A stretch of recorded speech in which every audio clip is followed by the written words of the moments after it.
Hey guys, welcome to CraterMania. I'm your host, the man they call Crater, and I would like to welcome all of you to part one of Final Girls Week here in my 500 Movies of 2025 series. For this episode, this will be movies numbers 101 through 106. Okay, so let's go ahead and start talking about some Final Girls. Um, for a horror fan like me, this trope is practically sacred. And what I mean by that is, um, it's something that's so special to the horror genre that it has to be protected. Um, and what I love most about slashers and the horror genre in general, especially the final girl part of it, is just the sheer survival aspect of it all. Um, it's not just about jump scares and gore, though those are fun too. Um, it's mostly about witnessing someone pushed to their absolute limit and finding the strength to fight back. Um, the final girl isn't some like invincible superhero or anything.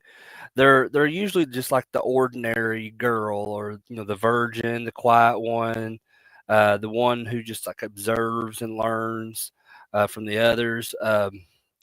They often kind of start off as the meek and the mild, um, and watching them transform into a resourceful, often vengeful warrior is for some reason incredibly satisfying when watching these types of movies. Um, if you think about the iconic final girls like Lori from Halloween or Nancy from Nightmare on Elm Street, they're more than just victims. They evolve. They learn from their experiences. They become more resilient, and they give the killer a run for their money. And the best final girls are not perfect. They're flawed. They make mistakes, but they persevere. And I think that's what makes them both relatable and inspiring to so many people that are fans of that kind of stuff. Um, just even in the context of a fictional bloodbath movie.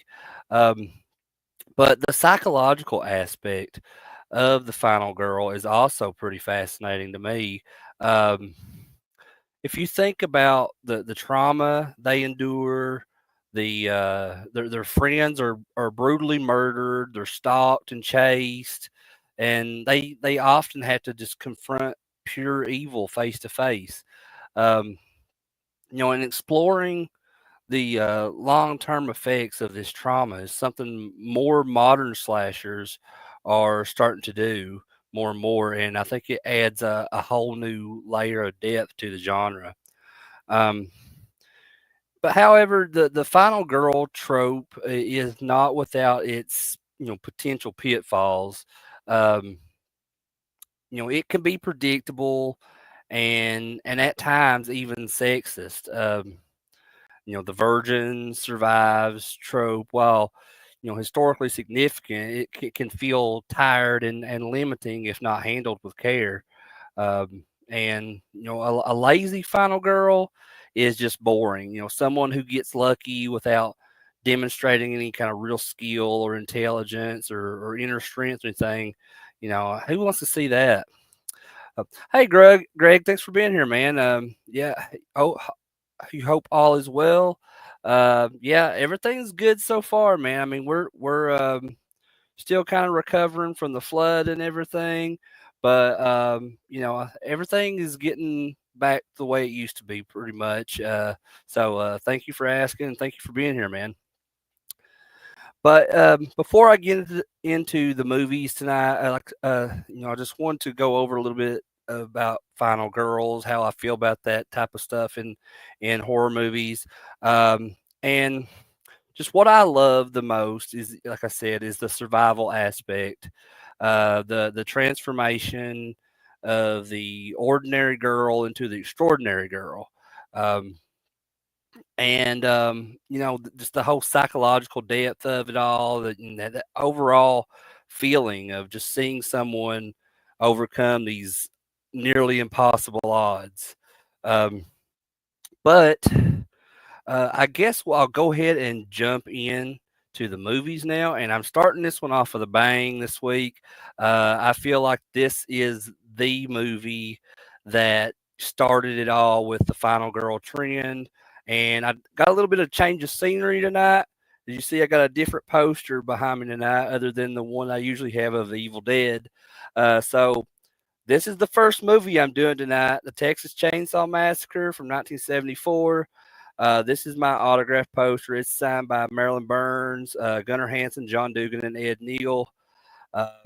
Some of those Gunnar Hansen, Marilyn Burns is no longer with us, so I was lucky to have met them when I did. Um, but yeah, so the Texas Chainsaw Massacre.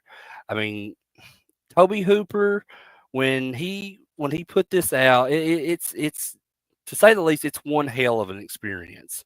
Um, it's a terrifying, unrelentless assault on just your senses that continues to shock and disturb audiences for over 50 years now. And and it's more than just a slasher to me. Um, it's it's like a disturbing commentary on the decay of society and just the whole economic hardship that was going on in the 1970s, and just the horrors that kind of lurk beneath these off the grid type of environments. um, so like I said, this was directed by the late Toby Hooper, and Texas Chainsaw Massacre was a product of its time and place for sure. Hooper, along with the co-writer Kim Hinkle, they drew inspiration from several different sources, but most prominently the crimes of Ed Gein, who was a real life Wisconsin killer who exhumed corpses, and he made furniture.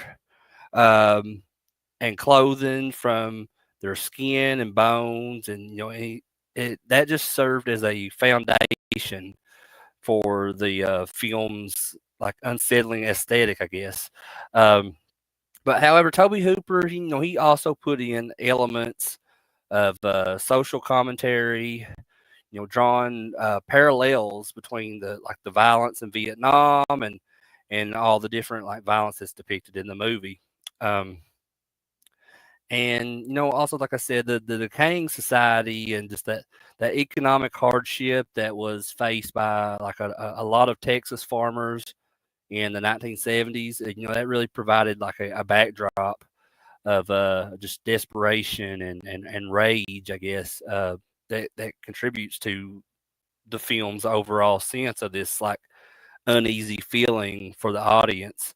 um and Toby Hooper, he was when he was making this movie, he was working with just like a shoestring budget, and he all the cast was mostly unknown actors, but they managed to really create this cinematic nightmare that really redefined the horror genre forever, in my opinion. Um, so the story goes, it it opens up on this like radio broadcast that's been reporting these grave robbings in the Texas countryside, and this group of five young friends. There's Sally Hardesty and her brother Franklin, along with their friends Jerry, Kirk, and Pam. They're all traveling through Texas in their van, and they're on their way to check on the Sally and Franklin's grandfather's grave after they hear the news of all this vandalism and everything, and these grave robbings. Um, so along their way as they're traveling through Texas, they kind of get stricken with this combination of curiosity and boredom, I guess. So, and then they see like this guy walking alongside the road, and so they pick up this hitchhiker, who is, seems a little odd to begin with, and he starts spouting off like bizarre and really disturbing ramblings. And, a few minutes into this encounter, they it quickly escalates when he pulls out a knife and he cuts himself and he cuts Franklin, and this forces the group to kick him out of the van. Um, so a little bit past this, they start getting low on they get started low on gas, and Kirk and Pam they stumble across this seemingly abandoned house in search of fuel. Um, so Kirk, he enters the house, and shortly after he enters the house, he's brutally murdered with a sledgehammer by this huge masked figure who would become known as Leatherface. And then Pam, she witnesses this horrifying act, and she is then uh, captured by Leatherface and then taken to the back and suspended on this big meat hook, and then that's where she is killed. Um, and that's the image on the poster here. Like that's the iconic image for the original Texas Chainsaw Massacre poster. So I mean, that's definitely going to be one of the most well-known scenes in the movie when Pam is put on that meat hook. Um, but anyway, the remaining friends, they're searching for Kirk and Pam, and one by one they're falling victim to the Sawyer family, which is they're just this cannibalistic clan of fucked up individuals that's living in this existence that's built on violence and corruption and all that. So Jerry is killed soon after this, and then Sally and Franklin they're they start or be hunted in this like terrifying game of cat and mouse through the woods and back to the Sawyer family home. So Franklin, he ends up being brutally murdered by Leatherface, leaving Sally to be the final girl in all this, to just endure this ordeal of torture and psychological torment and just near death experiences at the hands of this really crazy family. Um, so she goes through all this like horrifying shit that's really beyond even comprehension. Including this whole dinner scene with the family where she's forced to sit at this table as they're like mocking and threatening her and stuff. And so in this, I guess, a desperate bid for survival, I guess you could say, Sally, manages to escape this, and she runs down the highway, eventually being picked up by I guess it's just a guy in a truck, and um, in the film's final scene, Sally, she's all battered and traumatized and stuff from everything she just went through. She just starts laughing hysterically, from the back of this truck as she's getting away. She's escaped. She survived this this whole experience, and if you want to call it that. And then the last thing we see is Leatherface, all frustrated and enraged, and he's just swinging that chainsaw all around, and what people and fans call the chainsaw dance nowadays.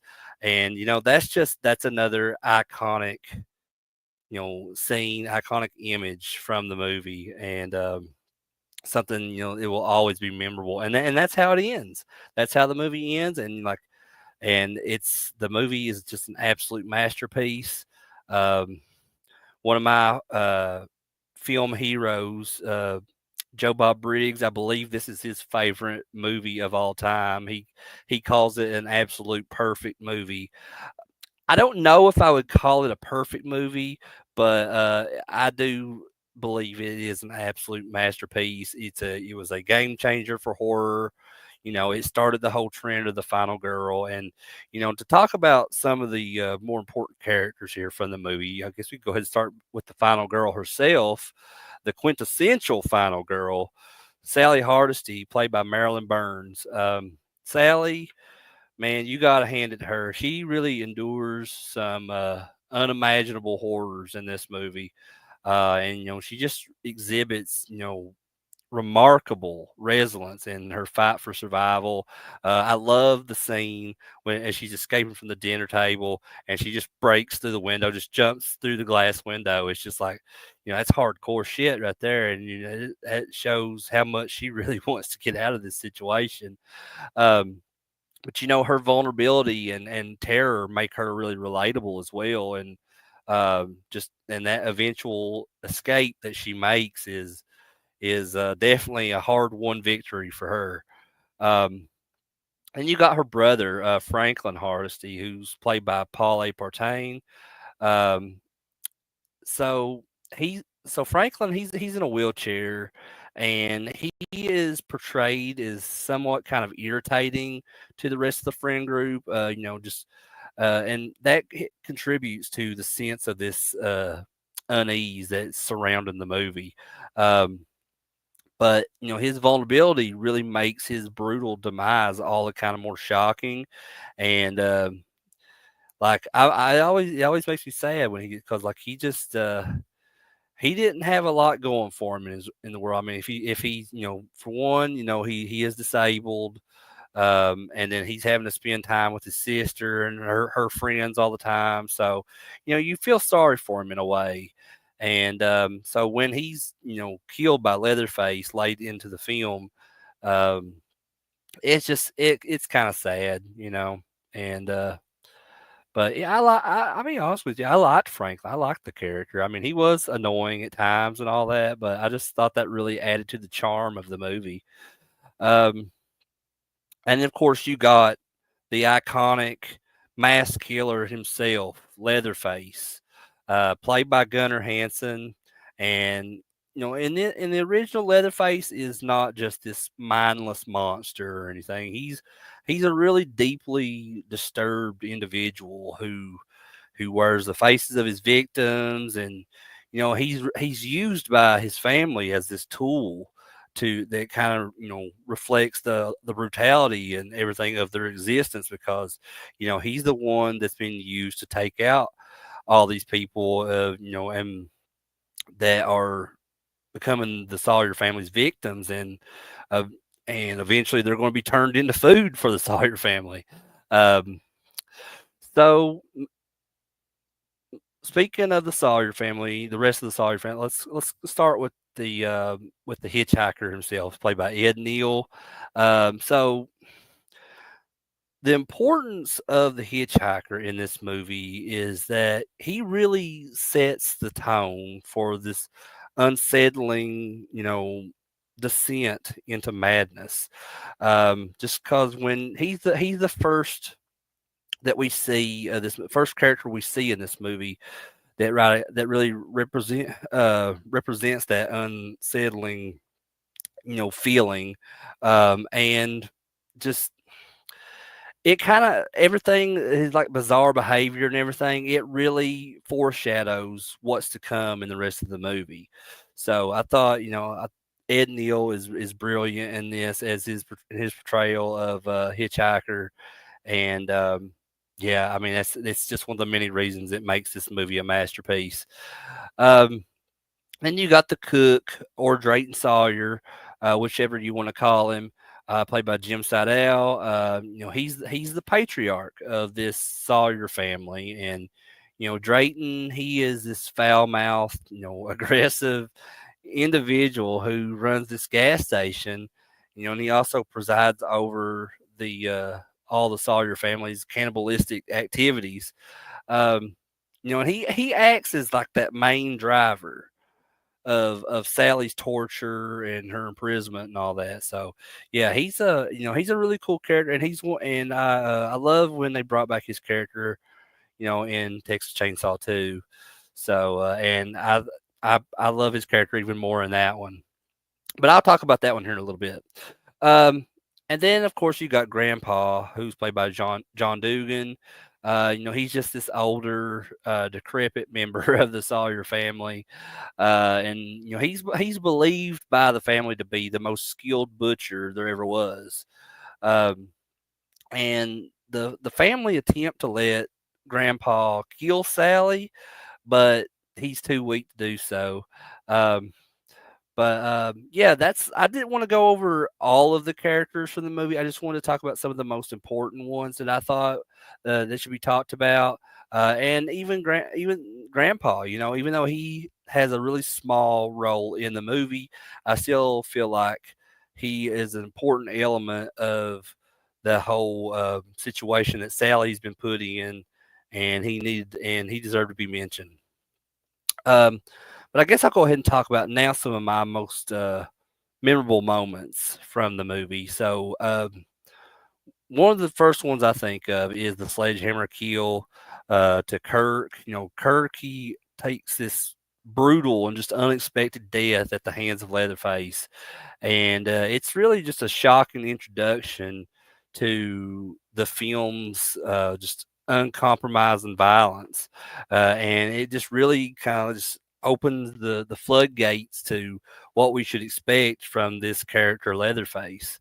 Um, and just where it's so sudden, uh, you know, the suddenness of it is just the brutality. It leaves a lasting impression on from that attack. So, and that's right out the gate when we first see Leatherface. That's the first kill we see. Um, is and you're like, if this is happening now, this early in the movie, what else is left to come?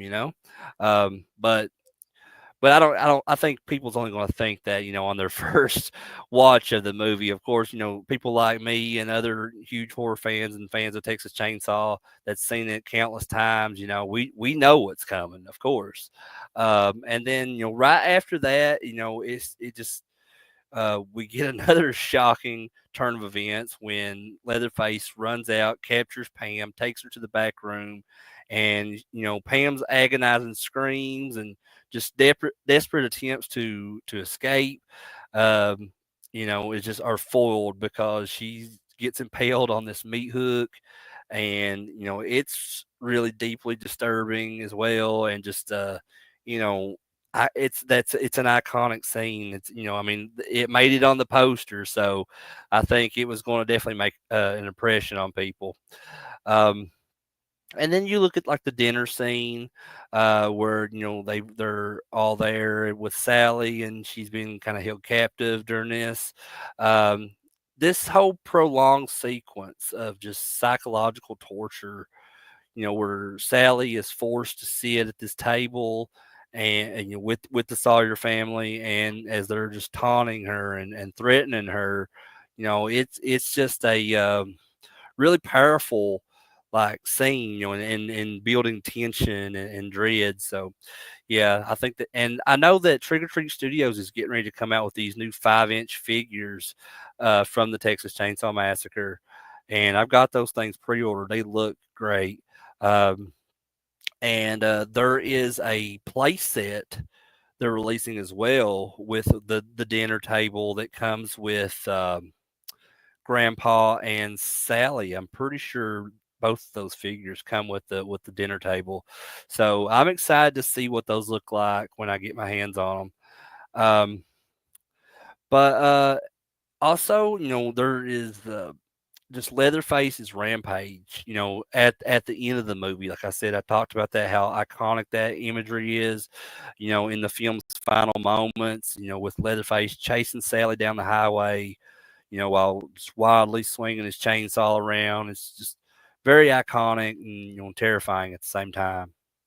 Um, and of course, in that final moment as well, just as memorable as Leatherface swinging the chainsaw around, is Sally's hysterical laughter as the film is ending. And Sally is just all traumatized, and just it really perfectly encapsulates, I think, the horrors that she has endured, and just the psychological toll that they have taken on her. Um, but the Texas Chainsaw Massacre, it really had a profound and lasting impact on the horror genre.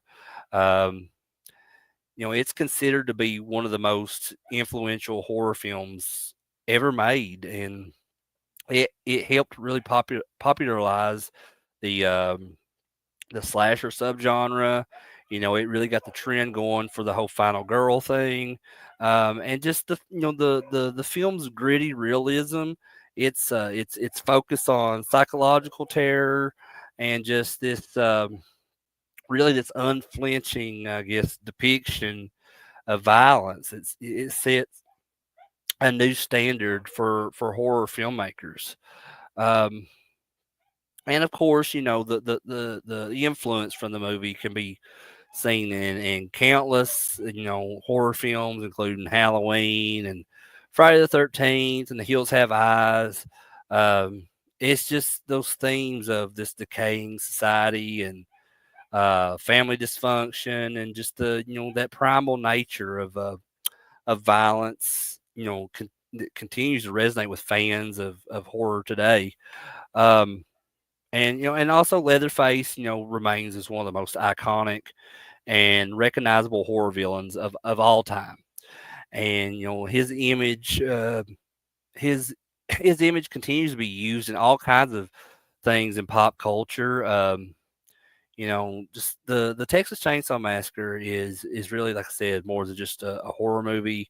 To me, at least, it's culture. It's a culture shock that really just continues to inspire filmmakers and also just continues to shock and disturb audiences worldwide. 50 years later now. That's so crazy to think that it's been over 50 years since that movie came out, and how much of an impact it's still making to this day. Um, and it's a testament to the power of what independent filmmaking is, and just that overall enduring appeal of fear. Um, it's a truly grimy, I guess that's the word to use, grimy masterpiece that will, forever, I think, hold a place in the history of horror cinema as long as I'm alive, at least. I mean, I think this. Like I said, it's been so impactful on so many people. Even I've talked to a lot of younger people at conventions and stuff that are just getting into horror, and there's so many. I can't tell you how many I've talked to that have told me the movie that got them into horror was Texas Chainsaw Massacre, and I think that's an excellent place to start. When it comes to if you're getting into the horror genre. Um, and the Texas Chainsaw Massacre is just it's a masterpiece.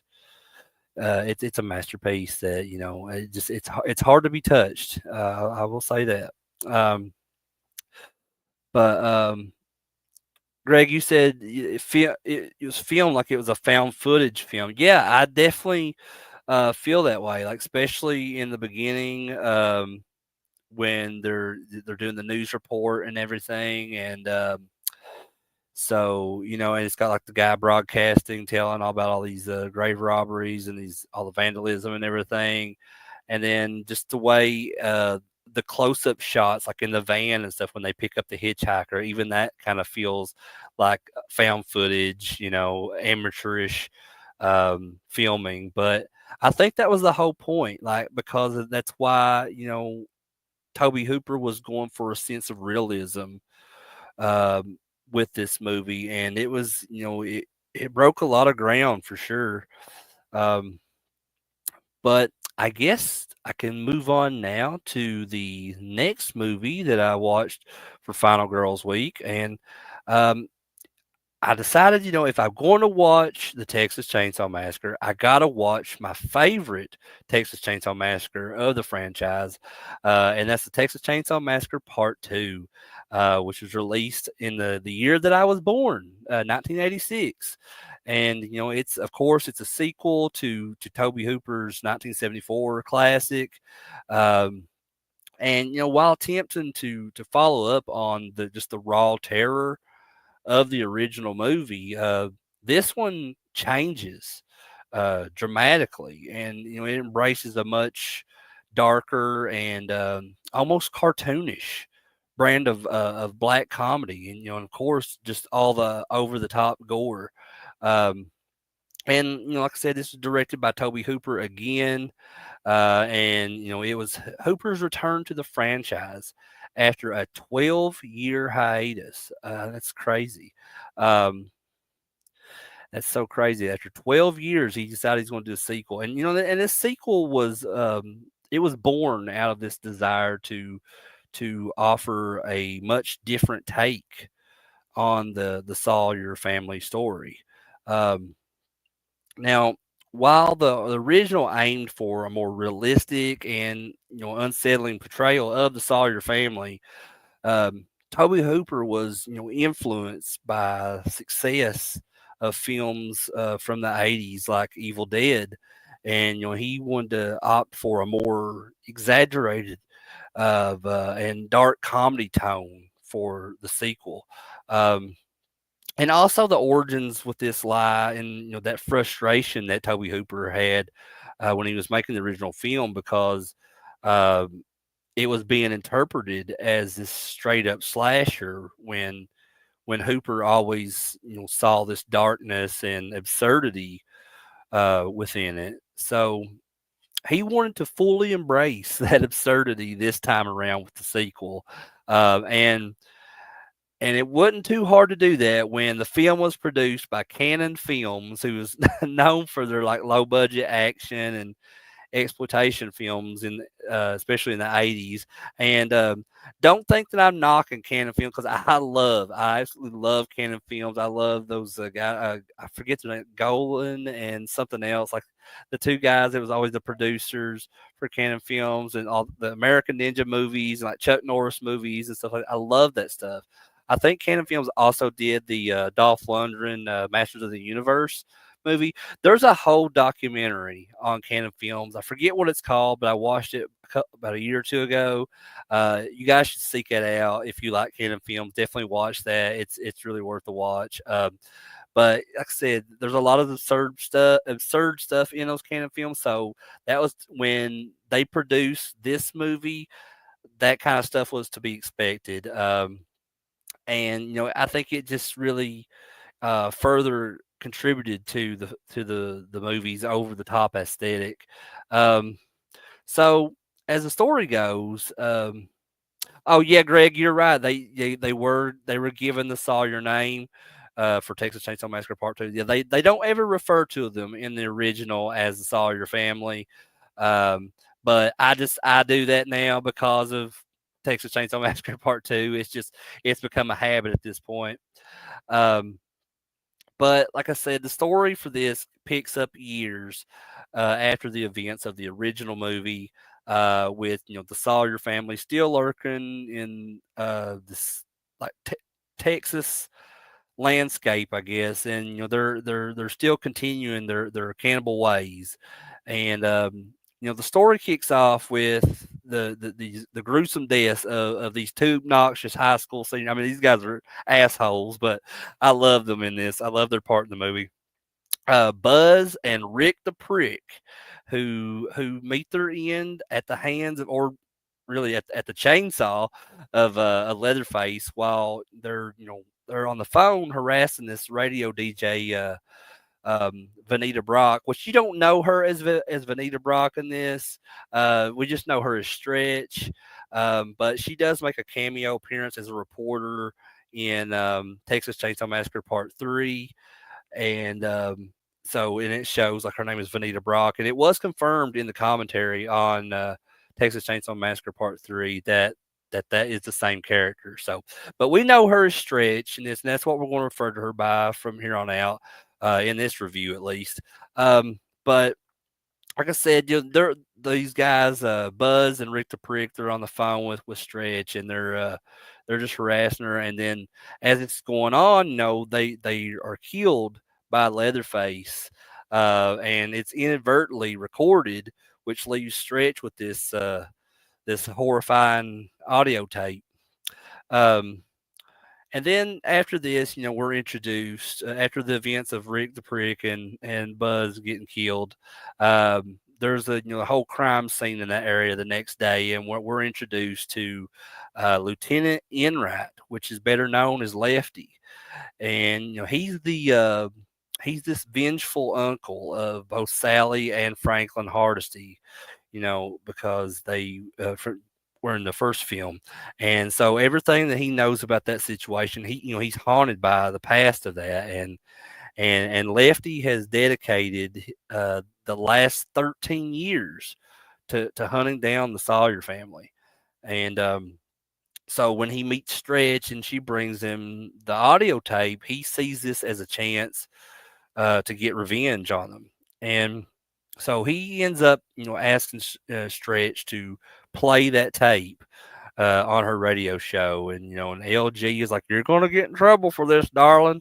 And, all that stuff, but, he's Lefty is like, asking her to do this so he can hope to lure the Sawyers out of hiding, so he can get his revenge on them. So meanwhile, the Sawyer family, they're led by the deeply disturbed Drayton Sawyer, who is also the chili cook-off champion, and he's played by the same actor from the original Texas Chainsaw Massacre, Jim Seidel.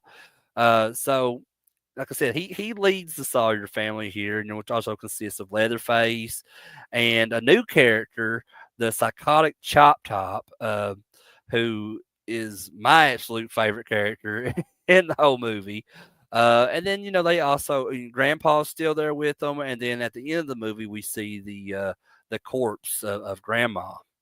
Um, so when Stretch plays this tape, on the radio, this gives the signal for Leatherface and Chop Top to go and try to track her down and and silence silence her from playing the tape.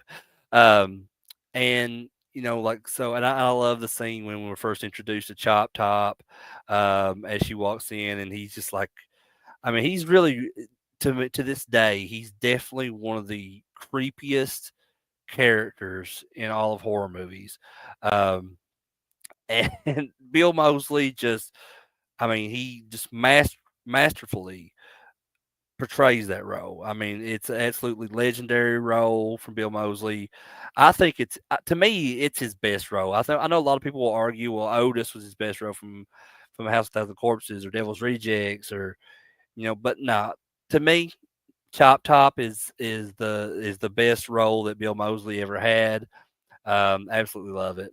Um, and while they're in the radio station, Leatherface, he initially corners Stretch at the radio station, but he finds himself strangely attracted to her, and so he hesitates to kill her. And Chop Top, however, he brutally attacks Stretch's coworker LG, and once Leatherface comes back, or Bubba, either call him Bubba or because I know Chop Top calls him both Leatherface and Bubba. Um, but after Leatherface comes back out and he leaves Stretch alone, Chop Top he doesn't know this, so he assumes Stretch is dead. He's like, "Did you kill her, Leatherface? Did you kill the bitch?"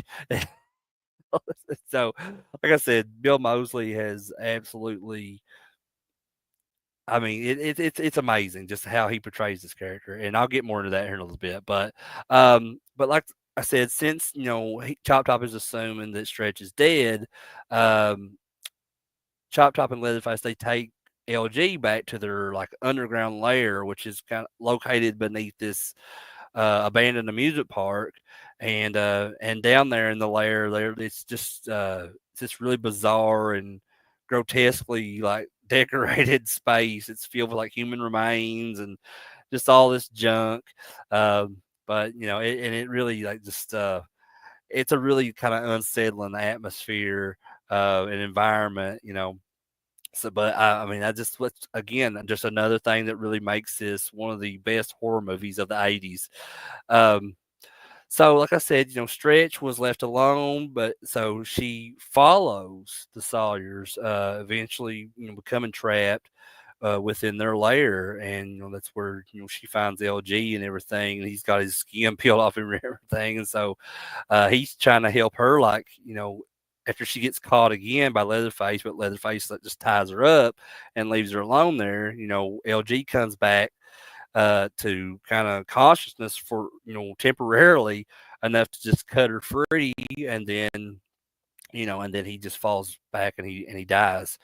Um, well, meanwhile, Lefty, who is now armed with this collection of chainsaws that he acquired after this really amusing scene at the hardware store, which I'll talk about that in a little bit because I absolutely love that scene. He ends up, storming the Sawyer's domain, and from here, the movie kind of descends into this whole frenzy of like chainsaw battles and this grotesque family dinner, and just and the absurdity is just continue to escalate more and more.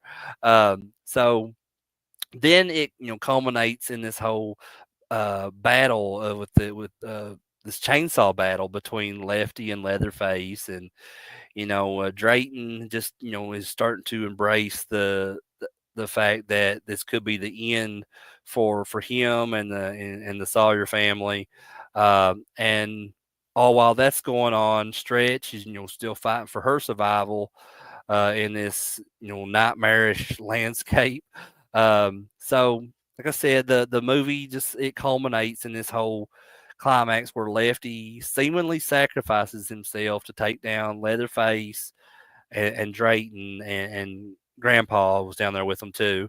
Um, while Stretch is channeling, this whole like madness within her now, that because of this situation she's been put through, and she's trying to get away from Chop Top and everything, and in the end, she takes him out with the chainsaw that she took from the clutches of the corpse of the grandma up there, and takes out Chop Top, and then at the last thing we see in the movie is the signature chainsaw dance that Leatherface did in the original film, but now it's Stretch's own version of the chainsaw dance.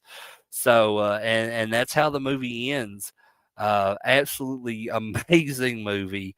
Um, it's definitely one of my top favorites when it comes to horror movies in the 80s. It's definitely one of my top favorite slasher films of all time.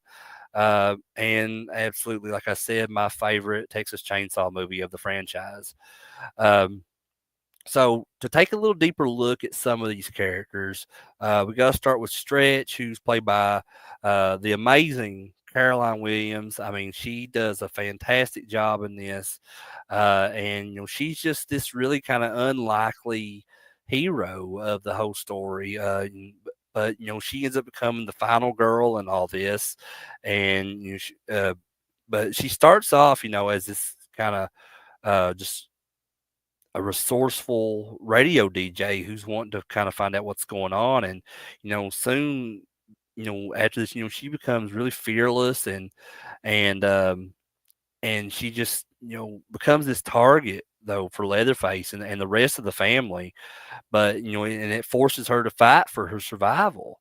And I just think she's really important as a final girl because, she embodies this strong and independent, female character uh, who refuses to be this passive victim, and just her grit and determination, combined, like I said, with Carolyn Williams, like amazing performance, it really makes her a compelling and memorable heroine of all any of the final girls, or just in horror in general. Absolutely love the character Stretch.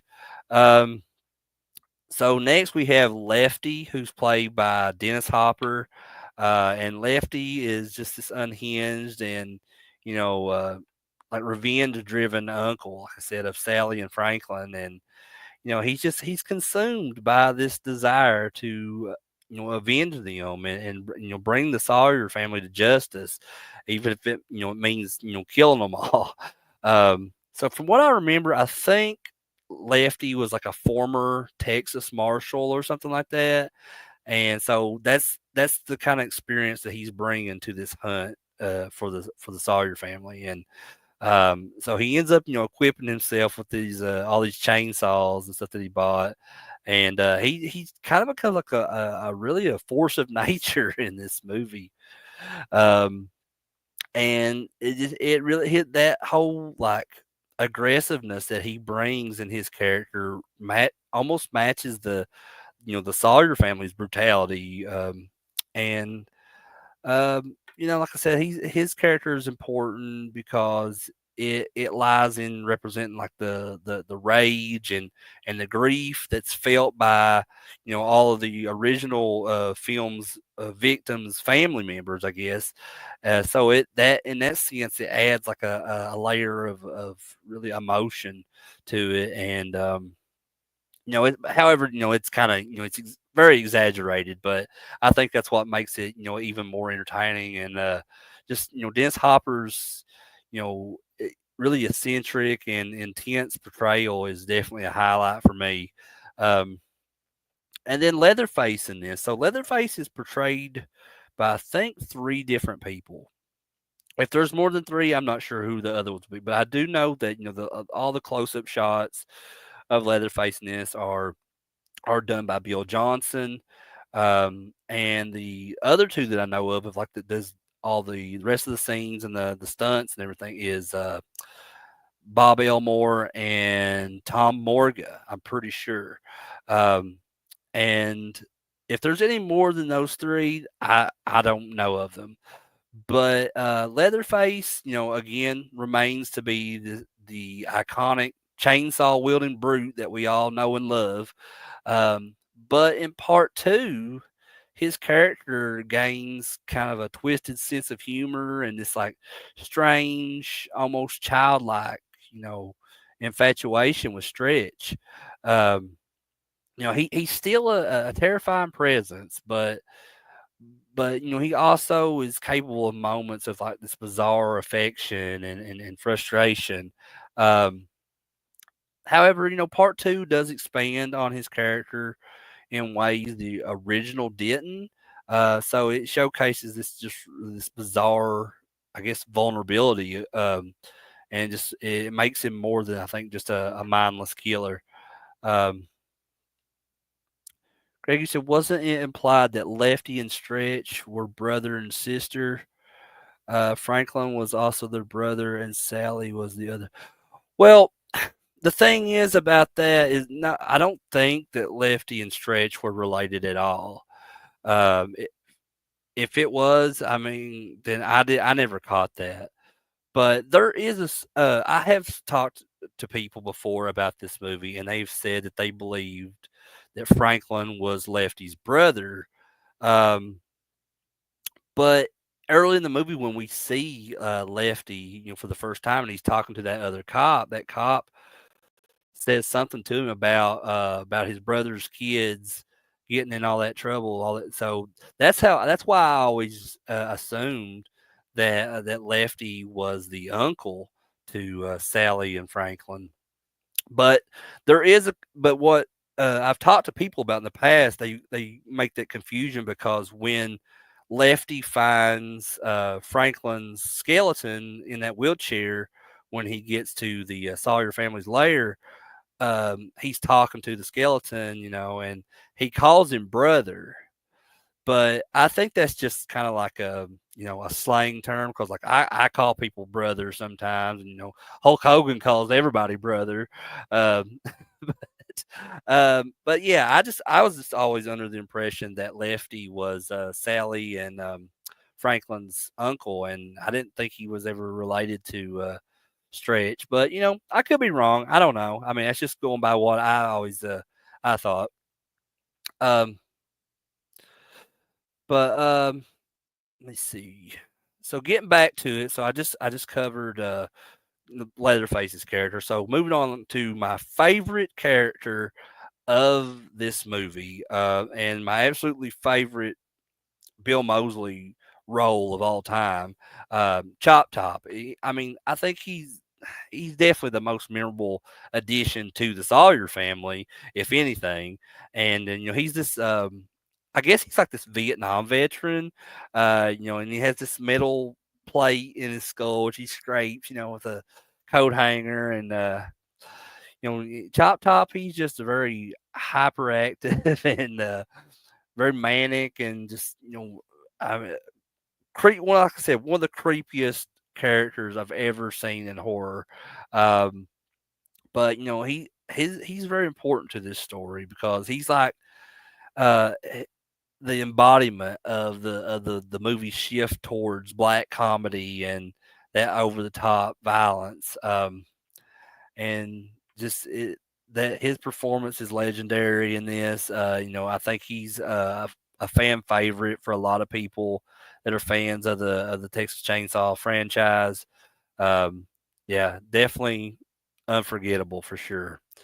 Um, and then of course you got Drayton Sawyer back again, played by Jim Seidel. I think Jim, and he's the only um, original cast member that returned for this. Well, Toby Hooper is in this as well, but I mean, he's a little cameo in the movie. Toby Hooper does, but I mean, I don't really count him since he's the director of the movie. But as far as like the original cast, from the Texas Chainsaw Massacre, Jim Seidel, I believe, is the only person to return for this one. But so pretty much the same character. He's the family's patriarch, and the cook, and he's still running his chili business. With questionable ingredients though. Um, and he's kind of managing this unruly family that he has. Um, and he just kind of tries to keep them together and all this madness that's happening. Because um, all this, from the Rick the Prick and Buzz getting killed. So he's just trying. He gets upset over that and everything when he finds out about that, and they kind of left everything behind for to be evidence. So he gets pissed over that. So he's just trying his best to just trying to keep Chop Top and Leatherface on the right track to where they don't get caught. Um, and like I said, he's important to this because he's the only link to the original film, and that just kind of fuels everything that's going on. Um, and I have to talk about before I move on to my most memorable moments from this movie, I got to talk about LG. Now, LG, he's not a major character for this movie, but I think it's important to talk about him because he is a major part of the story and what progresses the film. Um, so he's Stretch's coworker at the radio station, and I love his little setup and in the radio station with all these little toys and stuff, including there's a Moss Man from Masters of the Universe action figure amongst all his little toys there in the radio station. And like I said, even though he's not a major character, I think he's definitely an important part because he represents that link that is between the original crime and Stretch. Um, and it's when he's there at the station when they're playing that recording of the attack, that it brings the Sawyers into both of their lives. So he offers support and everything to Stretch, and but tragically pays a price. And like I said, he's played by Lou Perryman, and I could probably tell a longer version of the story another time. But I did get to. I had this. I thought I had this opportunity to meet Lou Perryman at my first ever convention in 2009 at Cinema Wasteland. And when I got there, I'd found out that he was murdered the day before. So unfortunately, just kind of ironic, that what he was best known for in his film career was LG from Texas Chainsaw 2. And, he was murdered in that movie, and just that, he was murdered in real life too. And I just, it's absolutely terrible. And, but I still I'm friends with his daughter on Facebook, and she will still like post stuff from time to time about him and just him as LG and Texas Chainsaw, and because she knows that a lot of fans loved that character and just loved him. So yeah, I just wanted to talk a little bit about that briefly, but I'll go into that further at another time. Um, but Greg, you said Lou Perryman was assistant cameraman. I did not know that. Okay, that's interesting. That's the first time I've ever heard that. But he was an assistant cameraman on the first film. That's awesome, man. I had no idea. Thanks for telling me that. Um, but to get into my most memorable moments of Texas Chainsaw 2, I got to talk about the opening attack, which is, the gruesome murders of Buzz and Rick the Prick. And it's set to this music of a strangely fitting No One Lives Forever by Oingo Boingo. And, you know, line in with that is just this just stretches like horrified gasp with all this stuff she's hearing going on, and it really sets the tone for the movie's over the top violence. And I love these assholes too, especially Rick the Prick, because the line he delivers about wanting to hear a song called "Bright Lights, Big Titties" or something like that. I don't know if it was supposed to be a song or what it was, but it's definitely, that was just a memorable line for me. And speaking of songs, though, in this movie's whole soundtrack is incredible, and another reason it's definitely set apart from the original movie. One of the first songs you hear in this movie is from the Cramps, and it's the song "Goo Goo Muck." But nobody ever talks about that. Like, whenever anybody nowadays talks about that song, they talk about it being on the Wednesday TV show. Um, and I'm not knocking the Wednesday TV. I like the Wednesday TV show, but I mean, I just hate that like people are talking about uh the Cramps now after that show came out, when that song, the same song, was in Texas Chainsaw 2. And just the the Cramps have been just been a huge influence for me, for many years, as far as music goes. And I can kind of understand for like a lot of younger people, but if you're around close to my age, I'm almost 40. So if you're around I mean, you don't have any excuse. So if you if you like that kind of music, and you didn't know who the Cramps were till now, so no excuse for that. And but anyway, I guess moving on. The Chop Top's lines that he delivers in this are especially some of the most memorable, spots for me. Um, yeah, that's what I was just saying, Greg. Like the Oingo Boingo, Nobody Lives Forever was during the bridge scene with Rick the Prick and Buzz. Like I said, it's so, that song is so fitting to play over that scene. I absolutely love it. Um, but like I was saying, like Chop Top's lines in this that he delivers are especially some of the most memorable parts of the movie for me. And just of course, along with like the constant scratching of his metal plate and all that on his head, that coat hanger, it's both kind of unsettling and very, very humorous at the same time. And I'll give you some of the classics, and some of my favorites lines, like, lick my plate, you dog dick, and dog will hunt. Get that bitch, Leatherface. um, what else? What does he say at the end? Like, burn her like a rat, burn her like a rat. um, oh yeah, I'm getting to that, Greg. That's my favorite line in the whole movie from Chop Top, where he's bitching at Leatherface for accidentally hitting him. And he says, "Not me, you dumbass, Leatherface, you bitch! Look what you did to my Sonny Bono wig, dude." I absolutely love that. It's so funny. Um, but and then I just want to briefly mention Leatherface's, his kind of romantic advances too, with on Stretch. I always enjoyed those scenes in the movie too, just where they're they're they're really super creepy, but funny at the same time. And that's just what makes this movie so awesome to me. And Jim Seidel, love him as Drayton, in both this and the original, but I think I'm more keen on his character in part two, because his character in this one is a lot more colorful, and in this one, he has a ton of hilarious, memorable lines as well.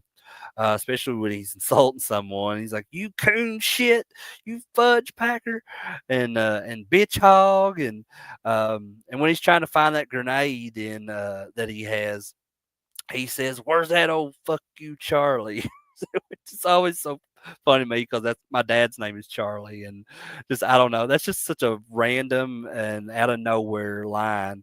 Um, yeah, and like you said, Greg, he's really more involved in the story in this one too. So, but yeah, hell of a character that Drayton Sawyer, I tell you. Um, and of course, another favorite part of memorable part for me is the chainsaw duel between Dennis Hopper's Lefty and just his whole backstory to that scene at the hardware store where the guy's working there and he's watching Lefty use these chainsaws on a tree log and the guy's like laughing. He says, "Oh my aching banana," or something like that. And this leads up to the chainsaw fight between Lefty and Leatherface, where he's just kind of stalking this underground lair and he's singing and he's yelling, "Bring it all down!" And he's just destroying everything with his chainsaw. It's really awesome. I love it.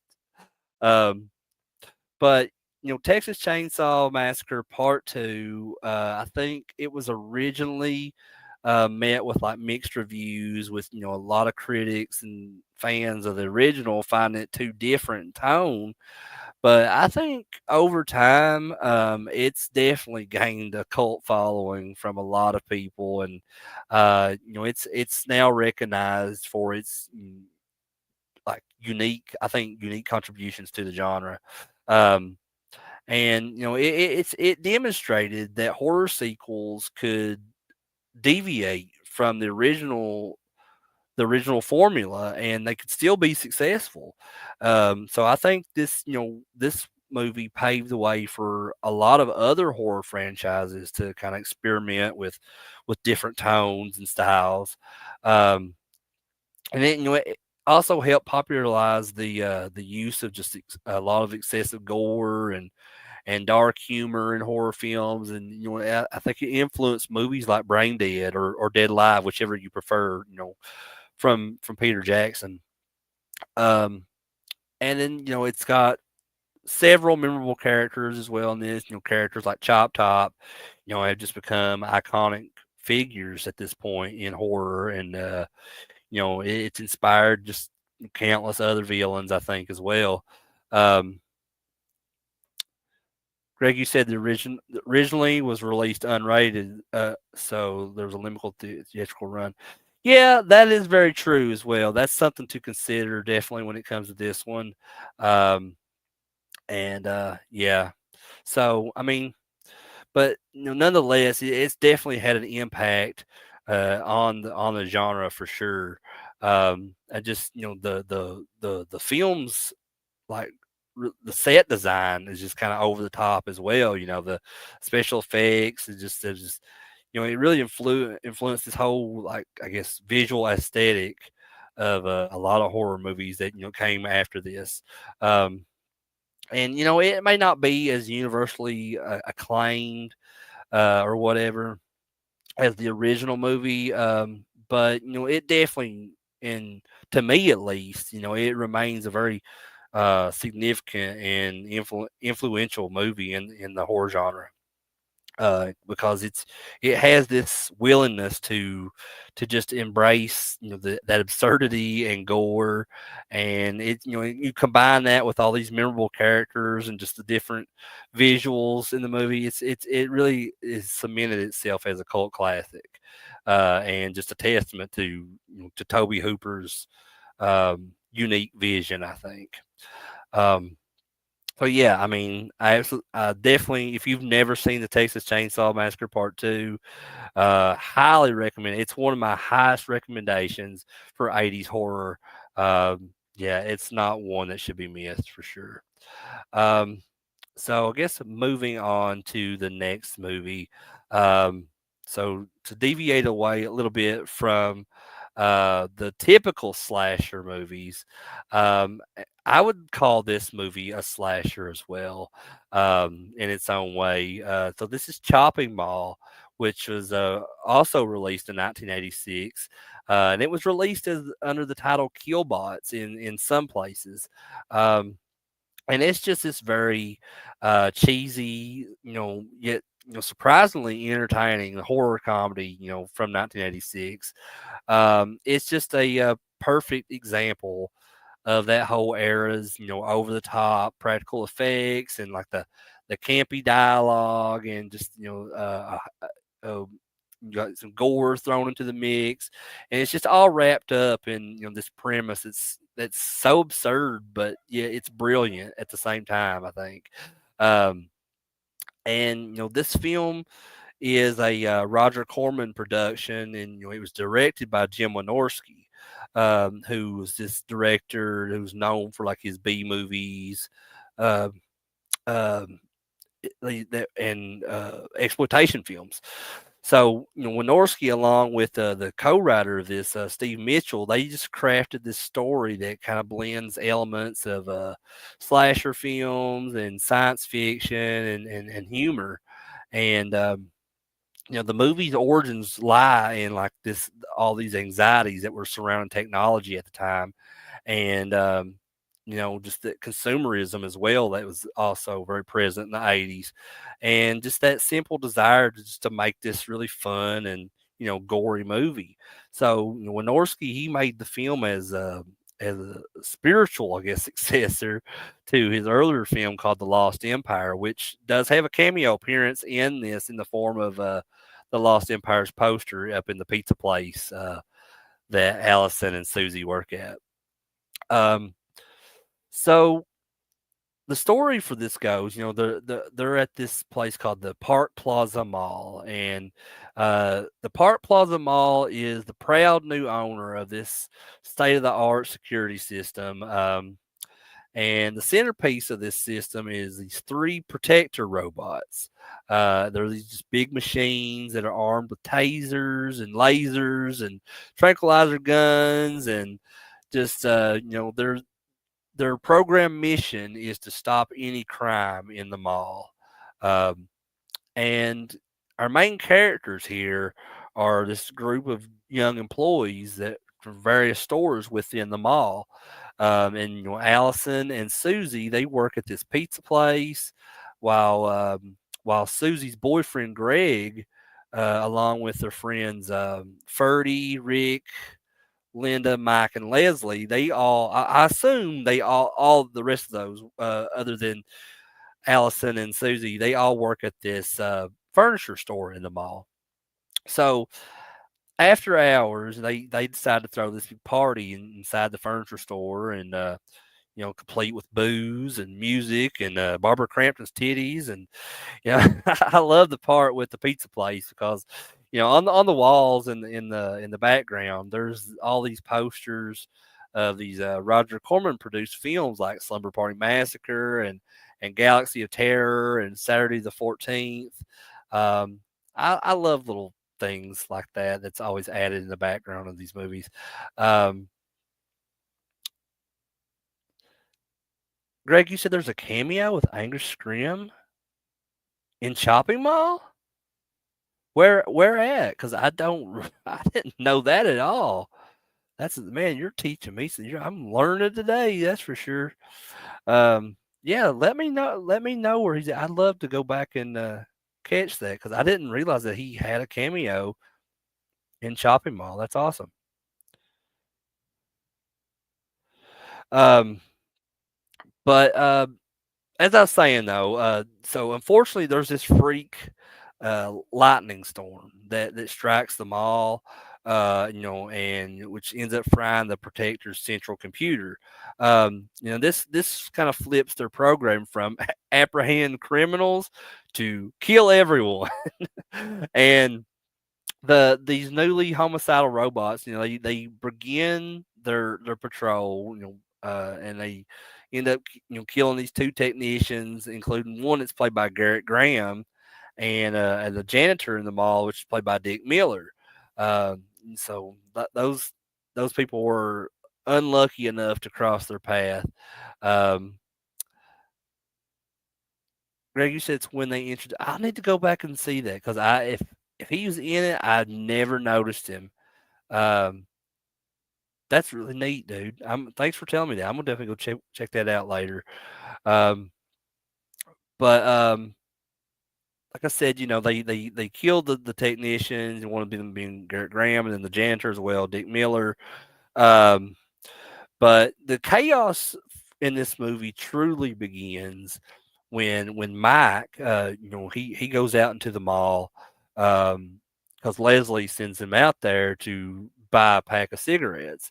So he finds this vending machine to get the pack of cigarettes, and then the Protector One ends up ambushing him at this part, and you know there's a line that Mike delivers when the robot comes up to him, and so Mike like presents his badge for the robot to scan, and he says Klaatu Barada Nikto to to the robot, and I was like, I've never noticed him say it before. And I was like, wait a minute. I said this movie came out in 1986. I've always known that line to be from Army of Darkness. So I did a little Google search, and I had no idea until just a couple days ago that Klaatu Barada Nikto was originated in the 1951 movie The Day the Earth Stood Still, which I've never seen the original Day the Earth Stood Still, so I had no idea until only a few days ago.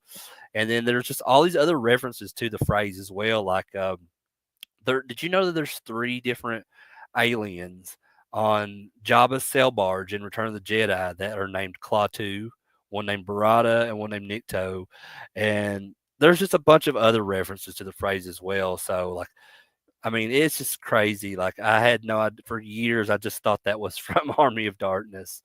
Um, but anyway, so in this scene, the Protector One, he ambushes Mike and he ends up slitting his throat in this gruesome fashion, I guess. So when Leslie goes looking for him, she ends up becoming the next victim, and her head's blown off by the Protector One's laser beam.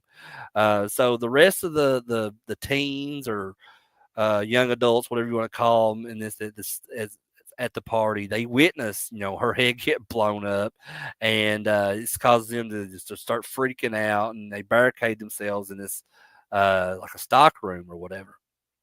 Um, so beyond this, the remaining girls they're trying to escape through the air vents, and at the same time, the guys are out going to the sporting goods store to get guns and ammo and all that. So the girls they end up, I think it's like an automotive shop or something in the mall, and in there they arm themselves with like these with gas and these flares and stuff. And all of the group ends up reuniting and to try to take down the Protector One with a propane tank. And while the men are setting up this elevator over here as a trap, the robots end up ambushing the women, and Susie, who's played by Barbara Crampton, ends up getting shot by the gasoline can, and it ends up burning her alive, and it's one of the most memorable death scenes in the whole movie. Um, but Greg, he shoots at him, but then Rick ends up having to drag him away and say, we got to get out of here. There's nothing we can do. Blah blah blah. But the group ends up managing to destroy Protector 2 with the elevator trap that they make, and so after this, they hide in the restaurant where Allison and Susie was working. Um, and Greg in this scene he confronts Allison and Linda over the whole vent incident, and and then he pulls his gun on Ferdy, and Rick like calm down, man. And so he ends up calming down, and Ferdy suggests that the group should find and destroy this main control center that's controlling these robots. And as they head towards the center of the third floor, Greg is then caught by one of the protectors and thrown over the railing, falling to his death. So there's four people left at this point now. Um, Rick, Linda, Ferdy, and Allison. And these four they find the remains of Protector One, and they eventually take refuge in this inside this like department store, and they try to set up these mannequins to to trick the other two protectors, one and three, and this plan ends up working as it ends up blinding Protector Three with its own laser, and despite this though, Protector Three still manages to kill Linda, and then and Rick then drives this golf cart into him, destroying it. But as he does that, this bolt of electricity comes out and kills Rick as well. Um, so this leaves one protector left in the mall, and the only survivors at this point are now Allison and Ferdy. And so Ferdy, manages to, like, I think he throws like a tank or something at the protector, and it damages its laser function. But then the protector one does pick up the propane tank or whatever it is, and he throws it back at Ferdy, and it knocks him out. And we see when it like kind of zooms in on him, it shows he's laying there in this pool of blood, and we as the audience assume he's been killed. So this leaves Allison by herself.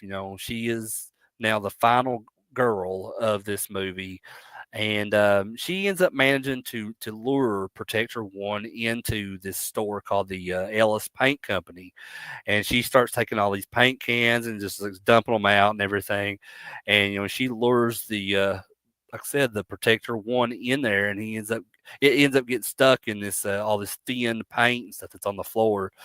So she runs out of the store, and tosses a flyer back into the store, and it ignites all these chemicals, and blows up the store, destroys the robot, and then we have the ending of the movie with we see Ferdy is actually still alive, and so him and Allison embrace as the only survivors of this situation.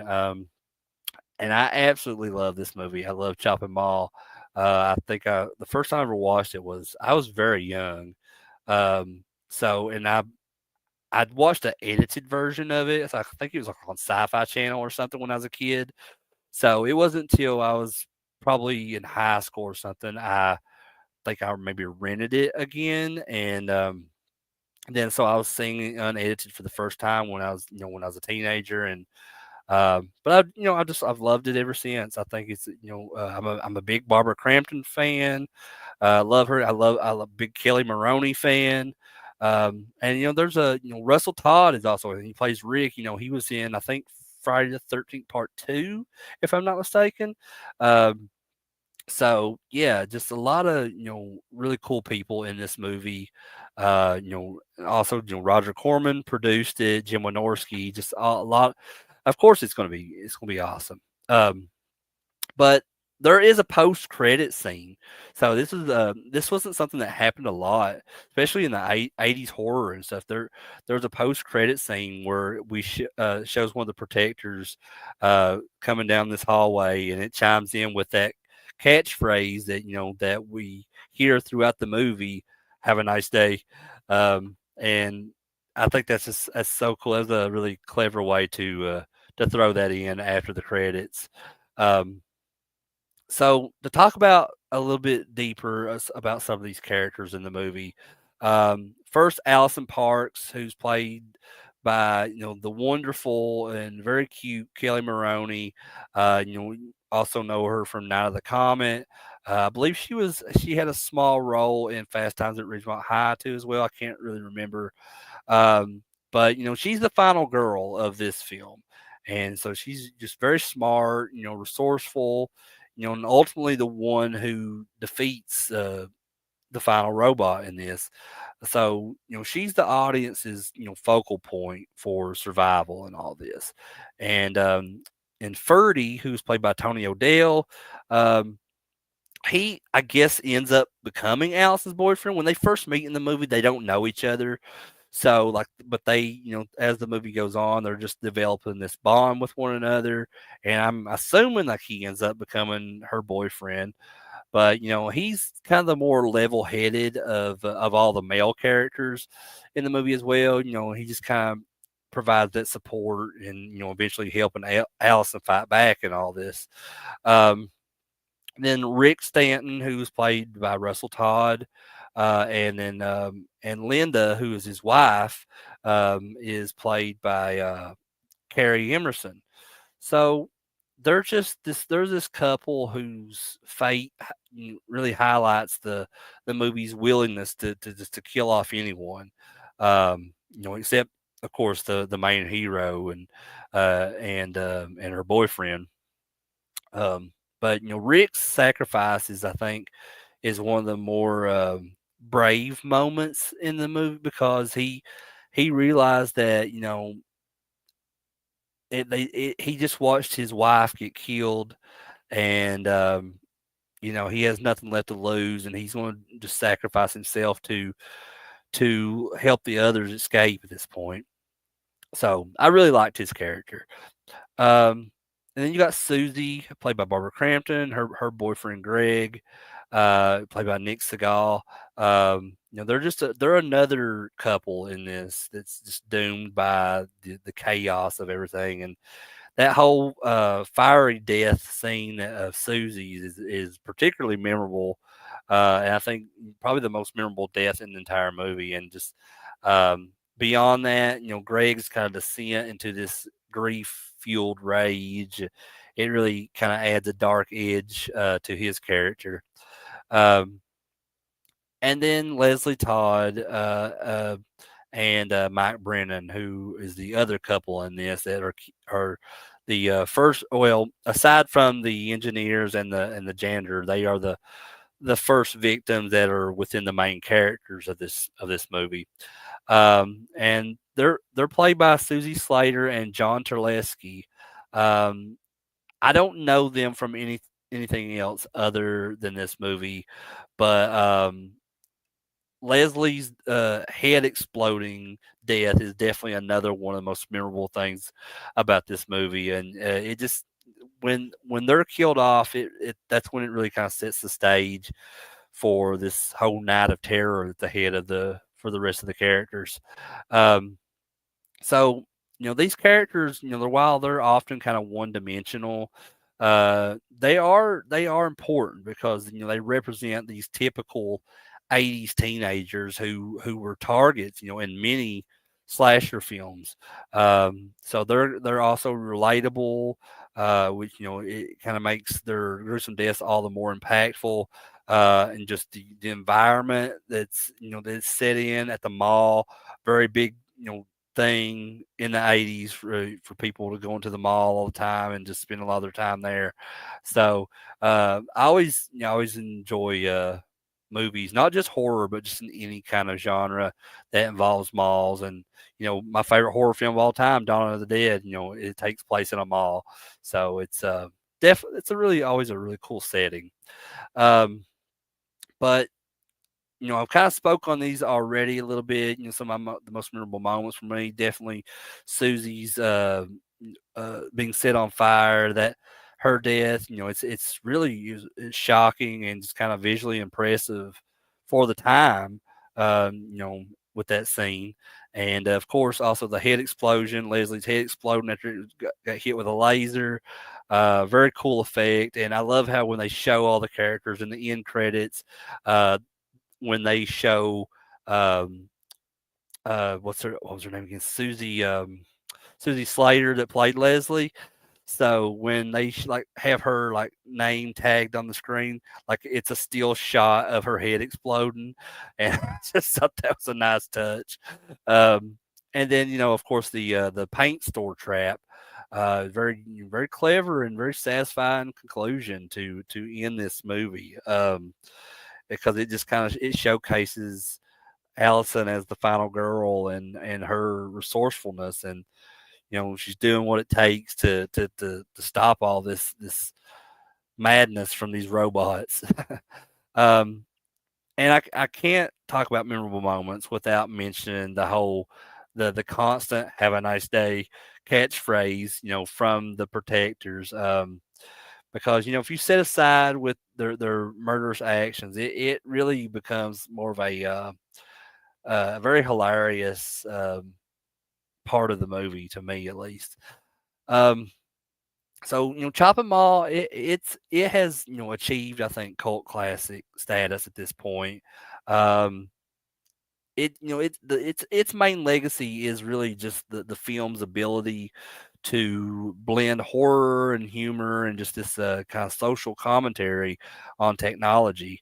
Um, because in an era that was really dominated by practical effects and everything, Chop and Mall stands as I think as a testament to the creativity and the impact of practical effects. Um, and the robots themselves, while clearly not as advanced by today's standards, they're still very menacing in this for that time period, and just memorable due to just that their physical presence and just all these gory ways that they kill these victims.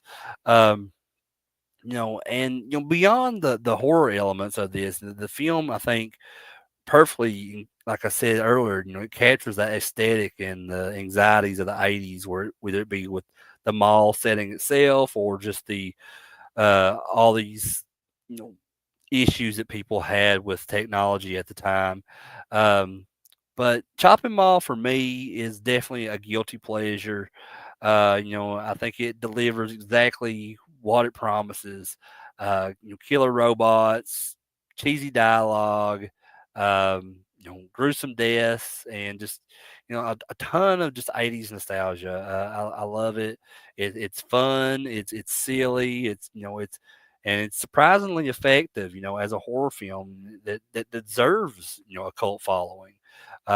So, if you've never seen this one, I um, definitely recommend it, checking it out at some point, and have a nice day. Have to end that way. I mean, it's definitely, it's just a really funny thing about that movie. I love it. Um, but I guess moving on to the next movie now. So this next one I chose because it does have a final girl like concept to it, but um, this is not considered a slasher. Um, I mean, I can see how people would confuse it with being a slasher because of just how iconic the villain is in this, and how he's kind of um, thrown in with like Jason and Freddy and Leatherface and all the other iconic horror villains from the '80s. Um, and another reason I can kind of see is this me, being confused as a slasher is because of its later entries in its franchise, kind of give off slasher vibes.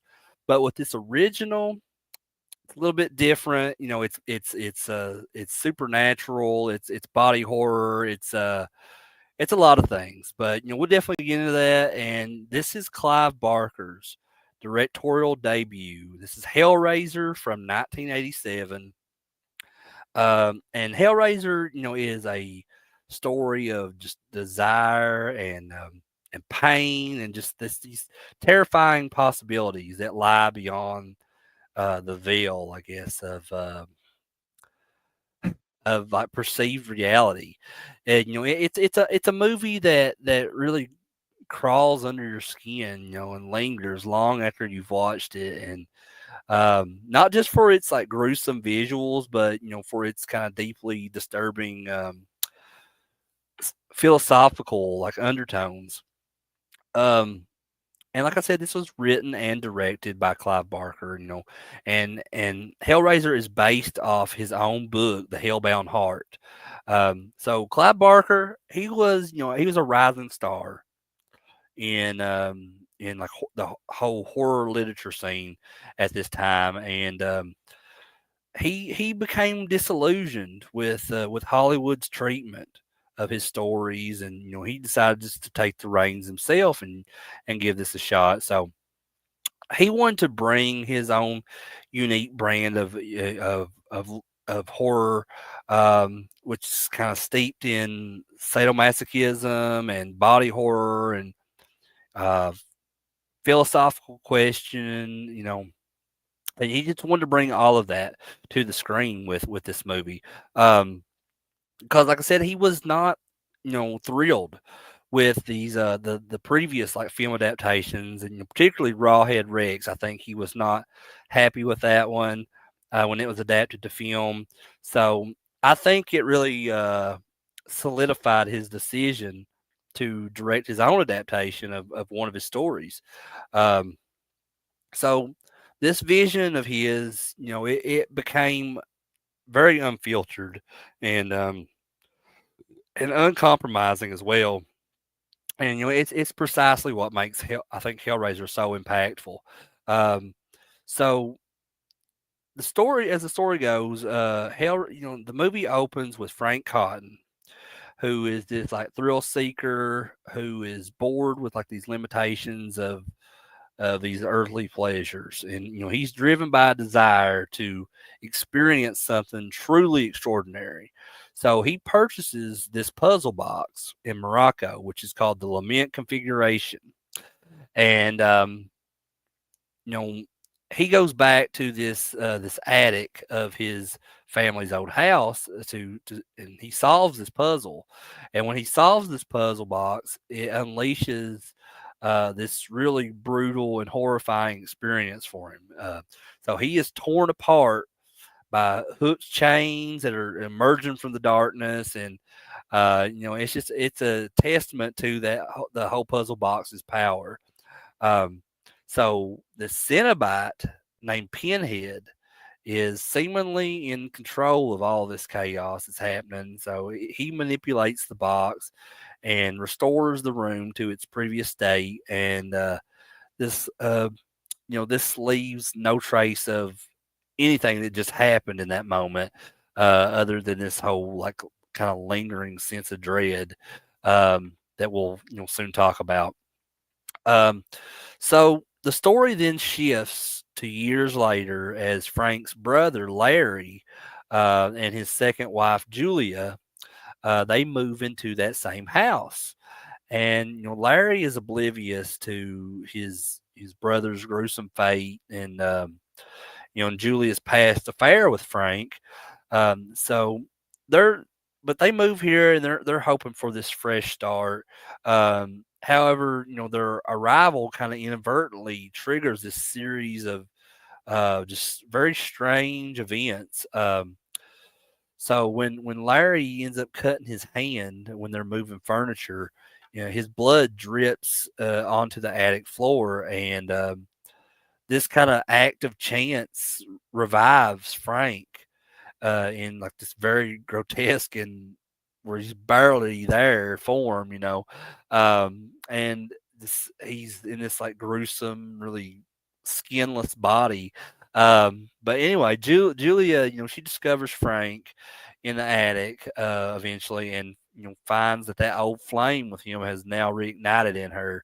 And she's still obsessed with him, and she's easily manipulated into helping him regenerate his body.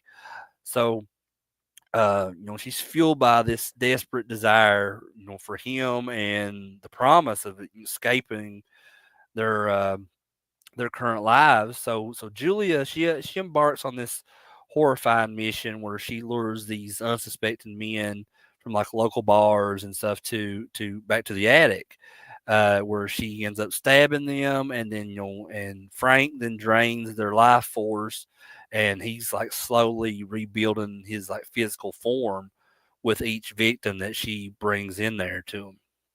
Um, and beyond this, Frank, he reveals to Julia that he sought out that the puzzle box as a gateway to all of these like carnal experiences that he was obsessing over, and he believed it would lead him to new heights of like a pleasure But instead, he found himself at the mercy of these Cenobites, and he's subjected to this extreme sadomasochism, and it blurs the lines really between like pain and pleasure to the point where you can't really distinguish it, with Frank's character.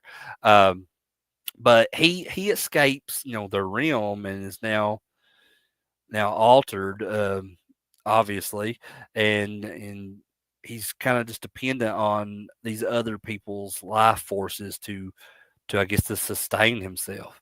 Um, but the story takes another turn when the arrival of Kirsty, which is Larry's teenage daughter and Frank's niece. So she immediately becomes suspicious of Julia's like behavior, and so Kirsty follows her one night and discovers that Frank's horrifying being, his existence, whatever, is up there in the attic, and she ends up managing to escape. She grabs the puzzle box in the process.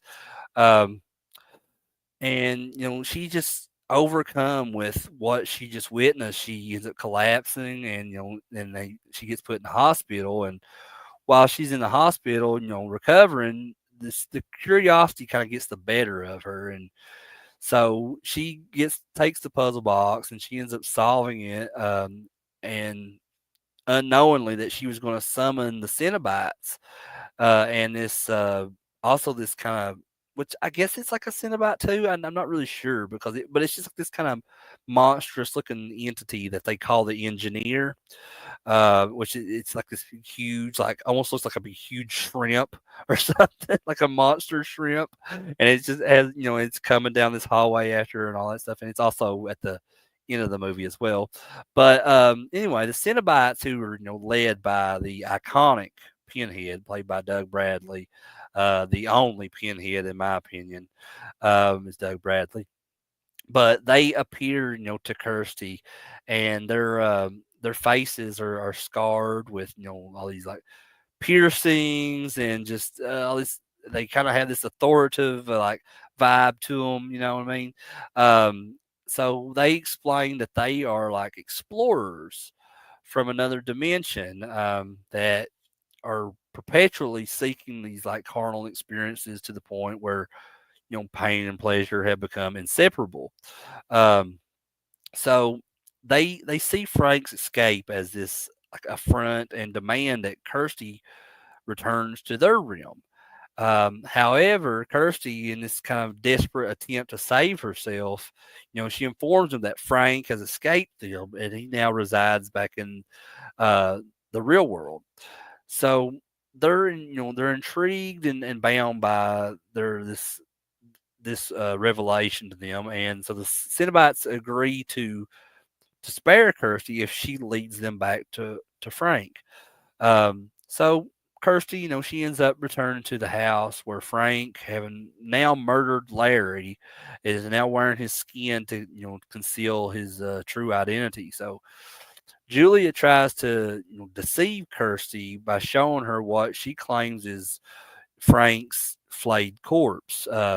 So, but Kirsty, I don't think she's fooled by all this, and so when the Cenobites appear again, they are demanding the man who did this, and Kirsty, is then captured by Julia and Frank, and who then reveals his true identity and attempts to kill her to complete his rejuvenation of it and become complete again. But he accidentally stabs Julia instead, and he drains Julia's from her life force to complete his transformation. Um, so Frank then, he pursues Kirsty to the attic as he's attempting to kill her. The Cenobites arrive upon hearing him confess to killing her, to killing her father, and so they seize Frank, and recognize him as the one who escaped them from all those years ago, and they subject him to this really gruesome torment with the chains and the hooks and just tearing him apart and this whole like I guess, event of like bloody justice. I don't know else how to explain it, but you know what I mean. Like the Cenobites, they feel like they now that they've accomplished their goal, they now turn their attention to Kirsty, who is and they're intending to take her back with them to their realm. So in this kind of moment of like quick thinking, Kirsty she grabs the puzzle box from Julia's lifeless hands now, and she banishes the Cenobites by reversing the motions needed to open it, where she's like pushing it back down and all that. Essentially closing that portal. So, and here's the character that I haven't mentioned yet while describing this movie, but her boyfriend Steve arrives at the end of all this, and together they escape the house as it's collapsing, and um, it's what's funny to me in that scene is like as she's closing all the different parts of the puzzle box and sending these Cenobites back to their realm. Um, there's the Butterball Cenobite, which is played by Simon Bamford.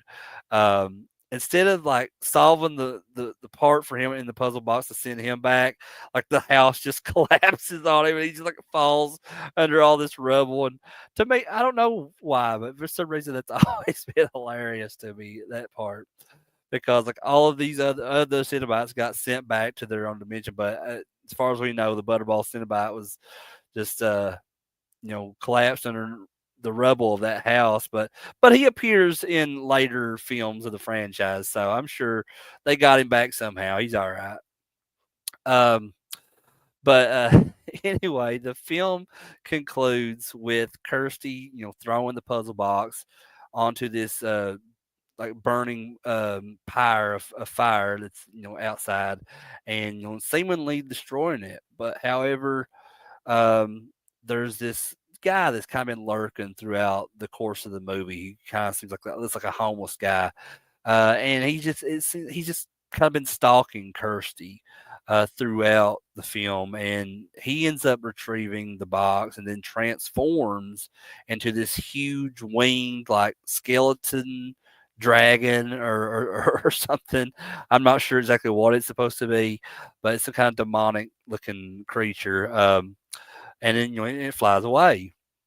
So the puzzle box ultimately ends up back with the same merchant who sold it to Frank, where it is then, as the movie ends, it's presented to another unsuspecting customer, hinting at this kind of endless cycle of desire and suffering, and that the puzzle box kind of perpetuates. Um, and Yeah, and that's the end of the movie. And I absolutely like think it's probably another one of my favorites from the '80s. I'm of the Hellraiser franchise overall. Um, I don't consider it one of my favorite franchises, but I definitely love the first four Hellraiser movies.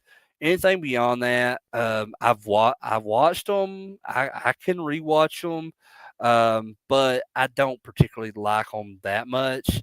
Um, but the original Hellraiser, Clive Barker, he took a chance at this and took his own story. He said, I'm gonna if I'm somebody's gonna do it and do it right, it needs to be me, the person who created this story and these characters. And it's an absolutely iconic horror film in the genre. Pinhead is uh, absolutely iconic, just as much as Freddy and Jason and Michael Myers, Leatherface, all those guys. He's always mentioned in the same breath of those guys from all fans of the genre. Um, and I see my buddy Daniel is back again tonight. Hey, what's up, brother? Glad to have you in here tonight. You said you just got on your way to work. Figured you'd tune in. I appreciate it, man. Thank you for taking time out for me tonight. Um, but yeah, I guess to do a little bit more of a deep dive on some of these characters. Um, So we could start with Kirsty, of course, played by Ashley Lawrence, and she's the final girl for this movie, and she's just very resourceful and independent. She kind of serves as the audience's entry point into the story, and um, and like I said, her character is very intelligent and brave and quick witted, and she's just determined to protect her father and herself from these horrors that were unleashed by Frank and Julia. Um, I think she's crucial, I think, to the story because she's the only active force that's trying to stop this evil instead of just being a victim. Um, and then you got, Julia, who's played by Claire Higgins. She's her character in this is very manipulative and very dangerous. She's a very dangerous woman, man. I wouldn't want to mess with her. But she's just kind of driven by her insatiable lust for Frank, and she ends up, becoming this willing accomplice in his resurrection.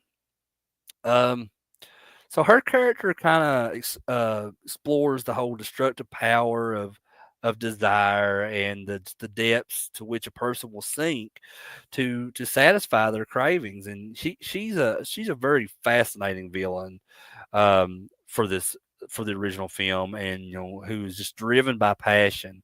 So it's definitely something different from like what was going on with a lot of horror movies in the 80s. So for a lot of people, it was a breath of fresh air in horror. And yeah, I mean, and the character of Julia, is a major part in all of that.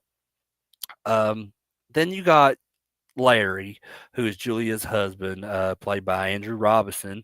Uh, you know, he's just kind of like the ordinary guy in all this. He means well, but ultimately he's kind of naive, and he's just kind of caught in this crossfire, I guess, of his brothers and wife's dark desires. Um, and like I said, he kind of represents just like the ordinary, everyday guy. But he's vulnerable to all this evil that's kind of lurking beneath the surface. Um, and I really feel sorry for his character in a lot of ways. He's this victim of circumstance, and that highlights like the tragic consequences of other people's choices. So he didn't ask for any of this stuff. Like he's just and like there's so many times where I feel sorry for him because of just the stuff that happened throughout the movie and the story that kind of led up to it, because when his brother was alive, Julia was having an affair with him. He's struggling to have this relationship with his daughter, and just there's so much going on. I mean, Larry, he's not one of my favorite characters in the movie, but I do really feel sorry for his character, because he just had this senseless death and everything, and just didn't deserve it, man. He seemed like a good guy. But moving on now to Frank, and Frank is played by a couple different actors. So in the scenes we see him from the flashbacks and all that, and at the beginning of the movie in his regular human form, he's played by a guy named Sean Chapman, and then the rest of the movie, the skinless Frank, is played by a guy named Oliver Smith. So Frank is just this, like I said, he's this thrill seeker guy who unleashes the Cenobites, and Frank just kind of embodies that whole danger of pursuing extreme experiences, without any kind of regard for consequence. And he's like a parasite that or a leech that kind of uh, he leeches off other people. He's willing to really exploit and destroy anyone to just to satisfy his desires. Um, so his like transformation that he goes through from this charismatic lover to this grotesque monster is a very central horror element of the film. Um, so the Cenobites, who are led by Doug Bradley as Pinhead in this, they're just these extra. I don't know. They're from like another dimension. They're these beings from another dimension. I was going to call them like extraterrestrials, but they're not. I'm like, no, they're not. They're not like aliens. They're just more like demons. Well, as Pinhead says in the movie, um, demons to some, angels to others. But ultimately, they're just these um, beings that explore just the outer limits of human experience.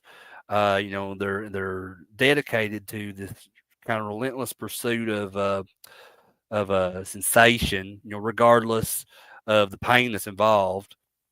And they just represent this kind of idea of transcendence, where suffering and pleasure are inextricably linked.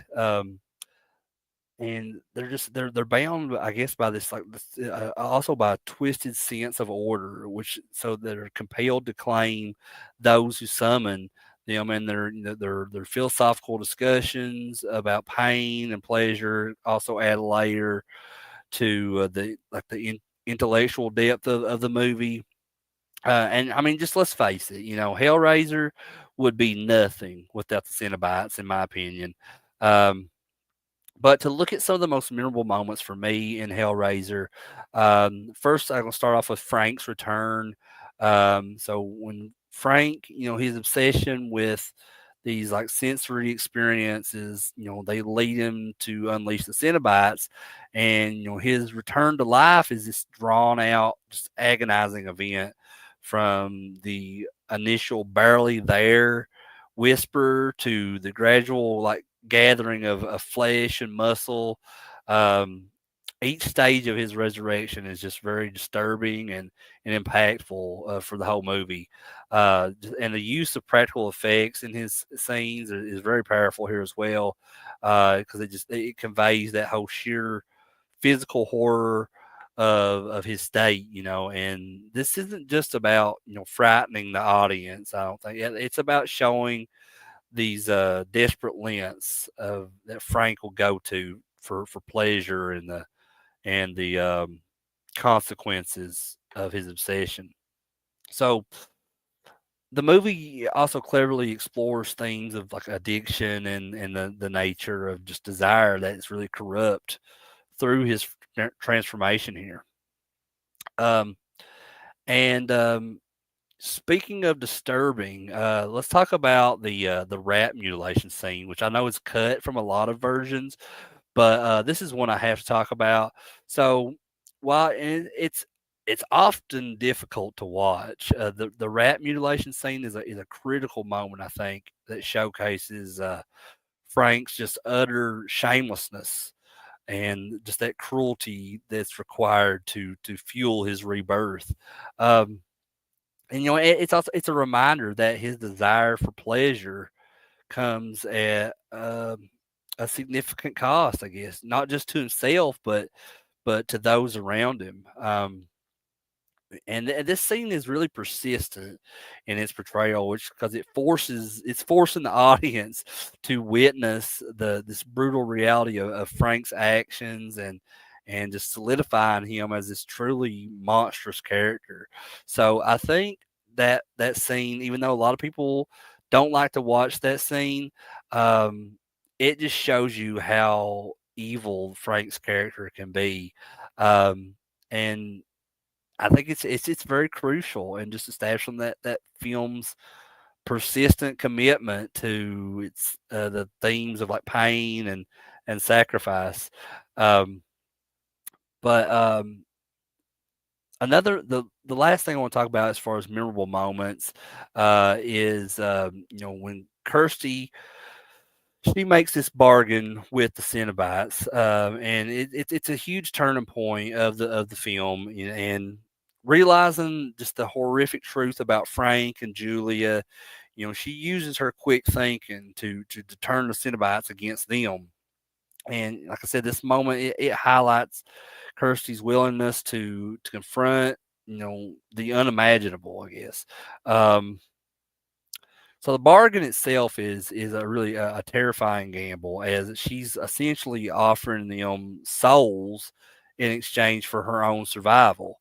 And the implications of this pact kind of ripples through the rest of the Hellraiser franchise, which showcases that long lasting consequences of dealing with such powerful and otherworldly beings.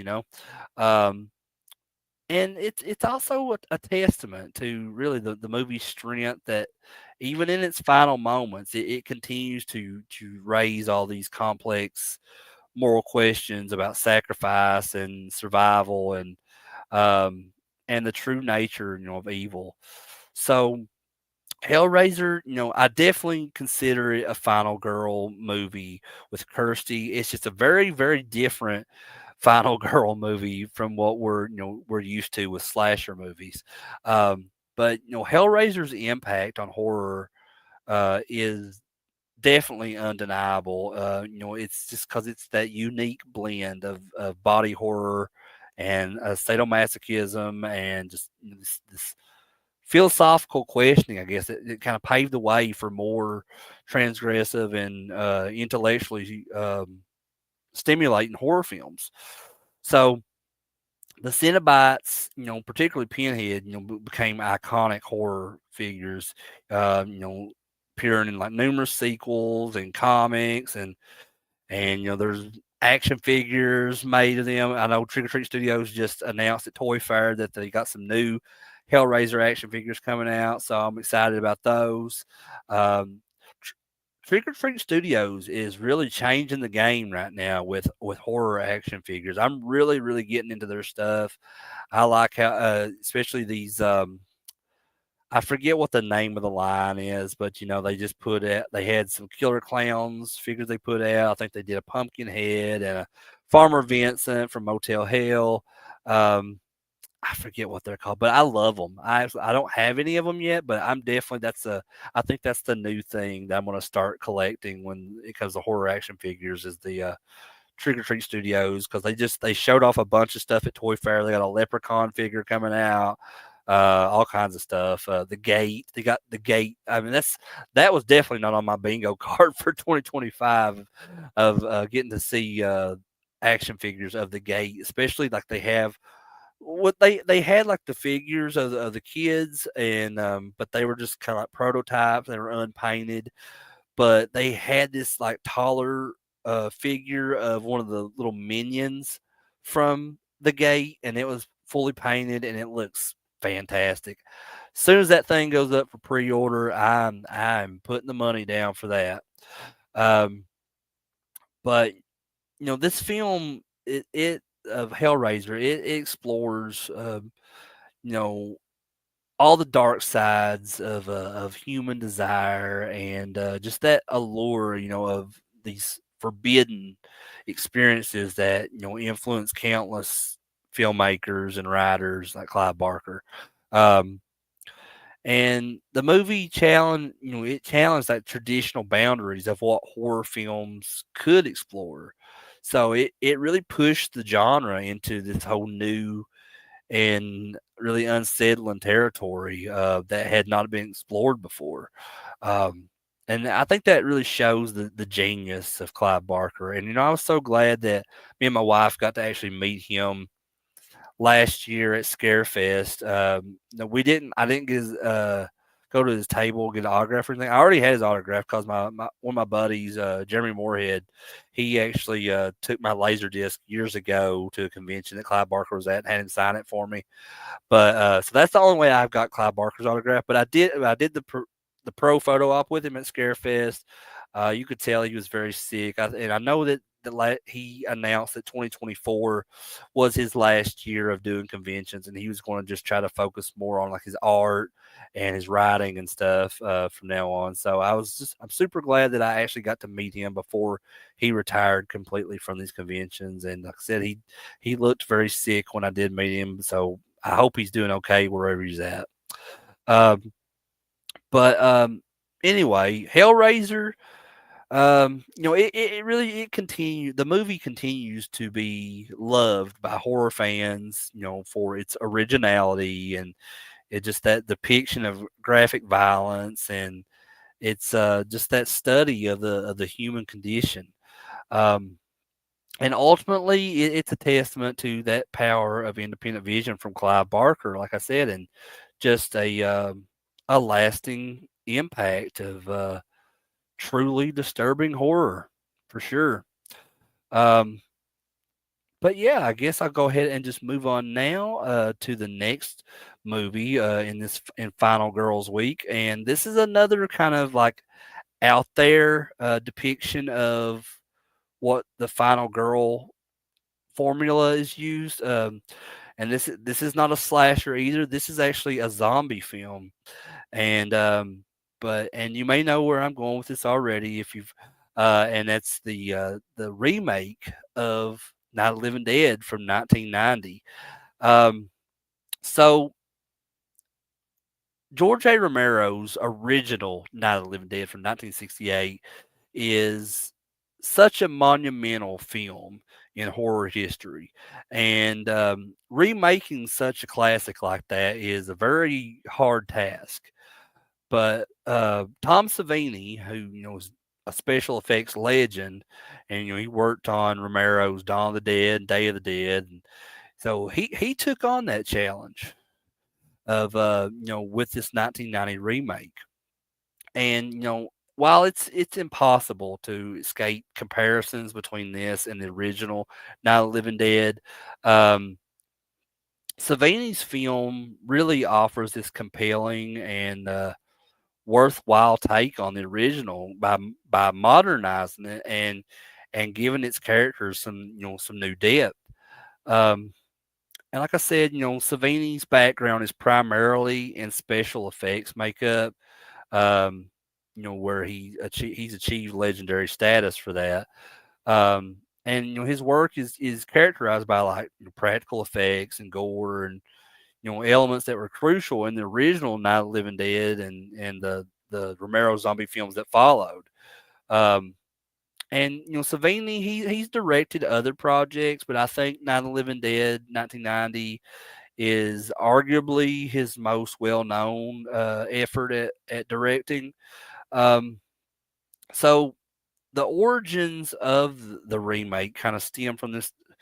They stem from this desire to kind of update the original for a new generation, and and to correct what Romero himself saw as flaws in his own initial production. Particularly surrounding the copyright issues and all that. Um, but Romero wrote the screenplay for the remake, and he was working alongside Savini to bring a more fresh and perspective to this classic story. So the story itself, is a lot like the original, but there is several differences as well. Um, and it opens up in this kind of seemingly ordinary afternoon in Pennsylvania, and these brother and sister Barbara and Johnny they arrive at this cemetery to visit their mother's grave, and the whole peaceful setting is quickly shattered when they're confronted by this strange, kind of disoriented guy. And he's like, I'm sorry," or something. And he just kind of like wanders off, and then that whole encounter just escalates when this zombie attacks them from out of nowhere, and and in the process, Johnny is killed while trying to protect Barbara, and it forces her to run away in this kind of desperate attempt to survive. Excuse me.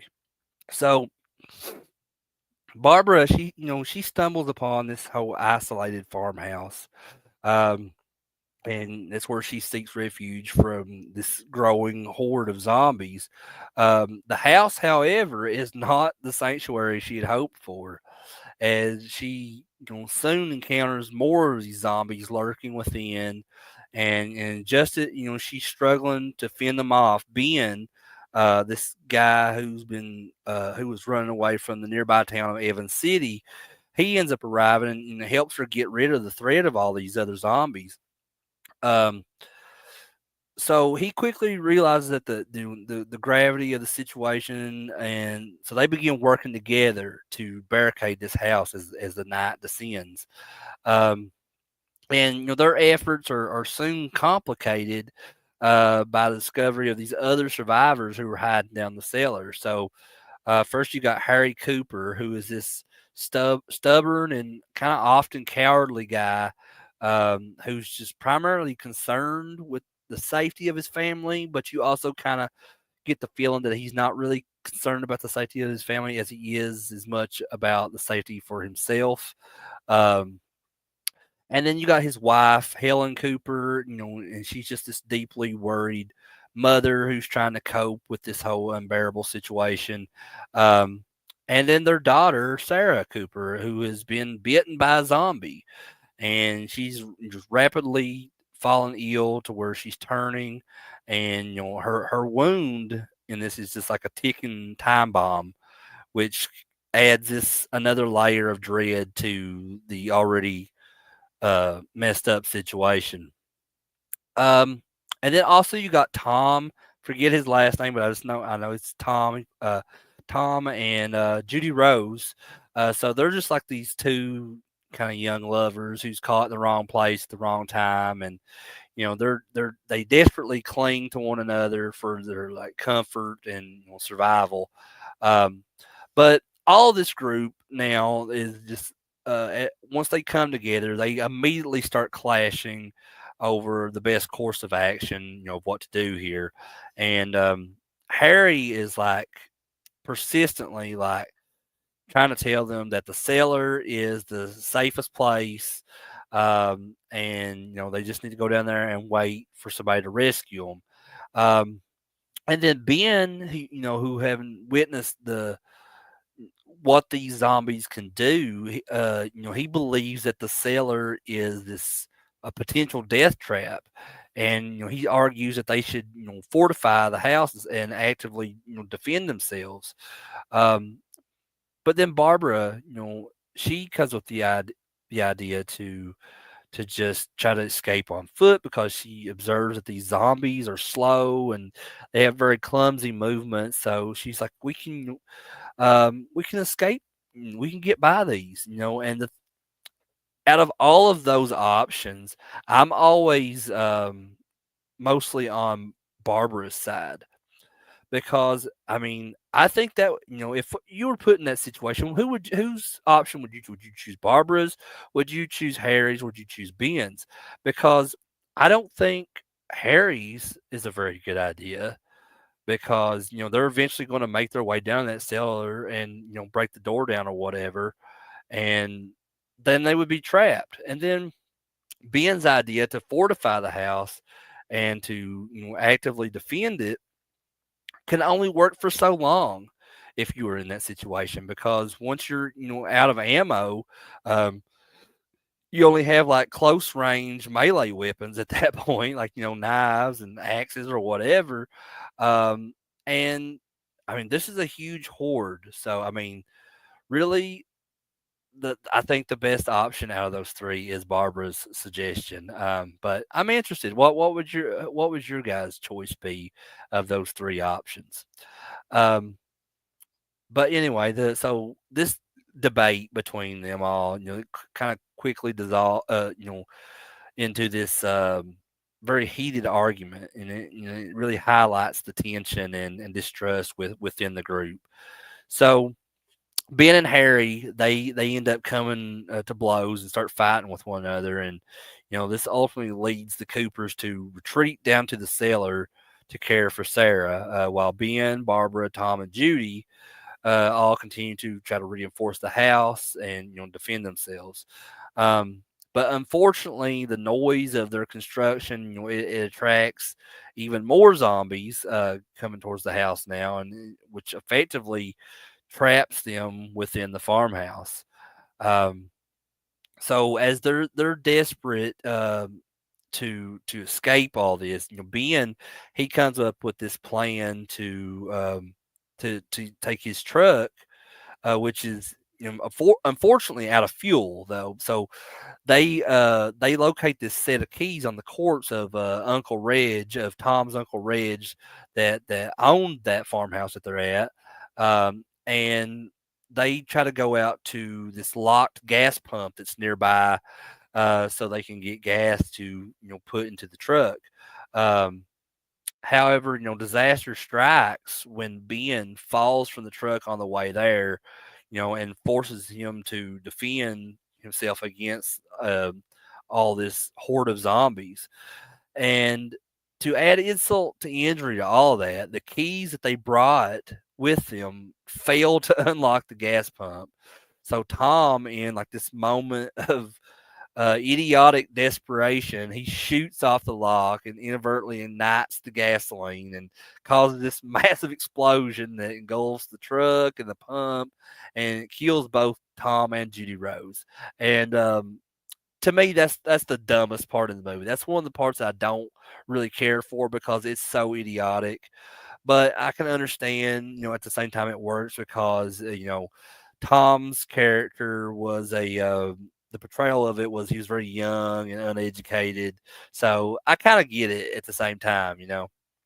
Um, but after this happens, Ben he barely makes it back to the farmhouse, only to find that the situation is rapidly deteriorating because Harry has managed to get Barbara's gun from her, and he's now armed. And the zombies have, breached the barricades, and the house is just becoming completely overrun. Um, and unbeknownst to these survivors that are upstairs, Sarah has, succumbed to her bite now down in the cellar, and she goes and finally transforms into this zombie in the cellar, and she attacks and bites her mother, Helen, and then when Sarah makes her way upstairs, this chaotic kind of shootout erupts between her father Harry, who is desperately trying to protect her, despite her being a zombie now, and Ben and Barbara, who are kind of fighting for their own survival at this point, and both Ben and Harry they end up getting severely wounded in the crossfire of all this, and Barbara is forced to shoot Sarah and kill her. Um, so Harry then runs to the attic while Ben, full of all these gunshot wounds, staggers down to the cellar where he's forced to kill now a zombie Helen. And as Ben is succumbing to the shock and his injuries and all that, he makes a horrifying discovery that the keys to the gas pump was in the cellar the entire time. And so the realization of all these needless deaths and missed opportunities kind of just sends him to this fit of like delirious laughter before he dies. Meanwhile, Barbara deciding she's had enough, she leaves the farmhouse alone in search of help, and she eventually encounters this group of these local townsfolk and these vigilantes, and who are just actively clearing the area of all these zombies. So the next morning, she awakes in this kind of a makeshift camp, I guess, surrounded by um, like all these different people, like townspeople, and the media is there, and um, it's just so she witnesses this group of kind of drunken hillbillies that are taunting and just uh, these all these zombies they've got captured, and Barbara she says something in this scene where she says they're us and we're them, which what she means by that because she makes this observation about the similarities between the living and the undead, suggesting that humanity is not that much better than these monsters, um, based off their actions and all that. So, um, you know, she's Barbara. She's driven by this desire for closure and revenge, and she returns to the farmhouse. And there, when she walks in, she sees this zombified Ben come up out of the cellar, and his eyes recognizing her just before he's shot by one of the vigilantes. Um, and then finally, after this, Harry emerges from the attic, having survived the night, and he's like, he sees Barbara, and he's like, you came back, or whatever. And so Barbara, she's just fueled by all this trauma and rage and just a thirst for revenge. She ends up just shooting him dead. You know, avenging, in my opinion, avenging Ben's death. So she then kind of just tells the rest of these townspeople and stuff. She said that here's another one for the fire, and they just grab him, they take him, and Barbara watches as the movie ends with all these bodies of the dead, both zombie and human alike, are burned in this large fire. And I think this is a reminder of the horrors that she has witnessed, and just that um, moral decay that she's really observed throughout the night. Um, and that's how the movie ends. I mean, absolutely love it. I think it's one of my favorite horror movie remakes of all time. Um, it's definitely different from the original. To me, it's hard for me to compare these two because I love them both just as equally as the other. Um, because they're while this is a remake of the original classic from 1968. Um, it just they still have very very different vibes about them. So, and a lot of the story is different. So, with Barbara, to talk about some of the characters, Barbara, who's played by Patricia Tallman, in the original, Barbara is largely just this passive character. Um, who succumbs to shock and grief in the situation. But we're in the remake, she kind of undergoes this significant like transformation. Um, she evolves from like a traumatized victim into a very capable and resourceful survivor. And I think this change is crucial because it really subverts the whole damsel in distress trope that's common in horror films, and it offers a more empowering portrayal of a female character. And I think her arc in this is about regaining that um, just that empowerment within her and just confronting her fears. Um, well, glad to have you back, Daniel. You said you had to clock in, so yeah. Like I said, thanks for just stopping by tonight, man. If it's just for a few minutes, I really appreciate that. Um, but to continue with this, the next character I want to talk about is Ben, who is played by Tony Todd, and um, this is probably my favorite Tony. I love Tony Todd in the Candyman movies. But this is probably my favorite role of his as Ben in this remake. And he just, Ben remains that same resourceful leader like he was in the original. In this one, and Tony Todd's performance also adds a very huge layer of depth and weariness to the character. He is he's definitely important because he represents that embodiment of the struggle for survival and just constantly assessing the risks and just making these tough decisions. He really symbolizes that resilience and level headedness that when faced with these impossible odds, I guess. Um, and then you got the Cooper family: Harry, Helen, Sarah, played by Tom Towles, McKee Anderson, and Heather Mazur. Um, so the Cooper family kind of represents the breakdown of the traditional family unit under extreme pressure. Harry is very selfish, and he prioritizes his own safety above all else, and Helen, she's kind of torn between her loyalty to her husband and the concern for her daughter. And just Sarah's fate really, adds that tragic element to the story. That highlights the human cost of the zombie apocalypse, and they all serve as just a cautionary tale about the destructive nature of fear and selfishness. I think. Um, well, mostly Harry's character, but you know what I mean. Um, and then there's Tom and Judy Rose, played by William Butler and Katie Finneran. So Tom and Judy Rose, like I said, they represent youthful impulsiveness and that lack of experience. Their actions are driven by just desperation, and they're very naive, and they often are putting these disastrous consequences for the group. Um, I think that they just kind of also highlight danger of like recklessness in a very survival situation. So, and then, that definitely makes sense. When you see the scene where he shoots the gas pump with a gun and just, I mean, it's I don't know, it's pretty stupid, but but I can kind of understand it at the same time because of who his character is.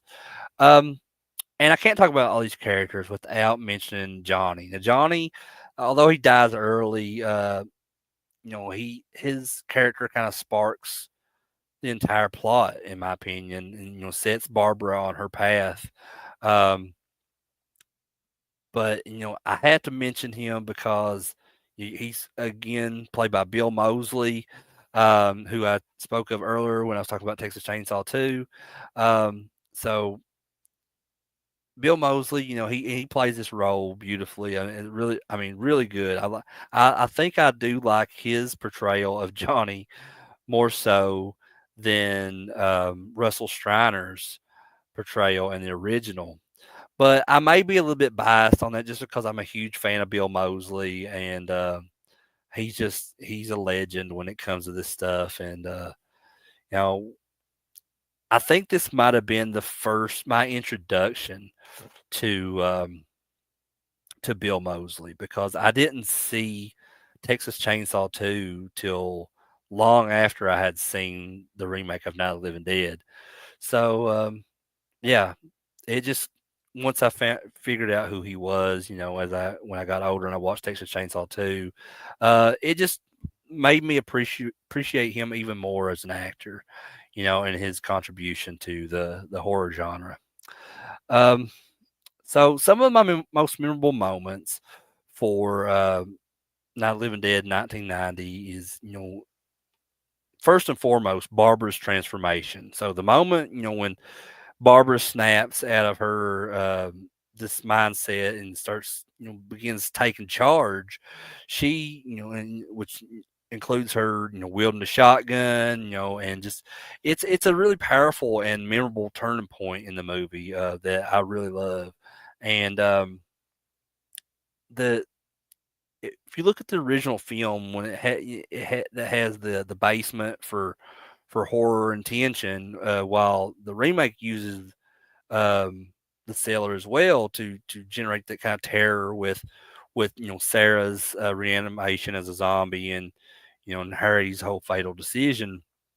It's very interesting, I think, and I really it's almost like the sailor in this remake also becomes a character in itself. And I don't know, I absolutely love the scenes, regarding all that. Um, so and the end of the movie, this is definitely one of the most memorable things to me, is with the arrival of all the different townspeople and the hillbillies and the media and everything. Um, it just kind of ultimately, provides this kind of glimmer of hope, and this and a resolution to all this chaos that's happened throughout the night for these characters.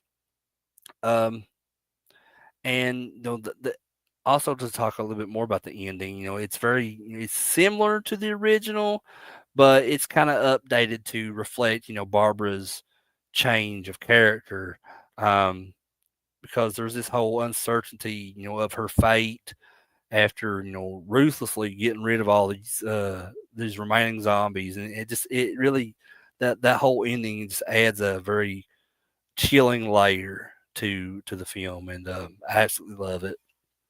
Um, so while some people argue that the 1999 Living Dead is unnecessary, um, to me, I feel like it's earned its place in horror history. I think it definitely demonstrates that a remake can be respectful of its source material, while still offering something new and relevant.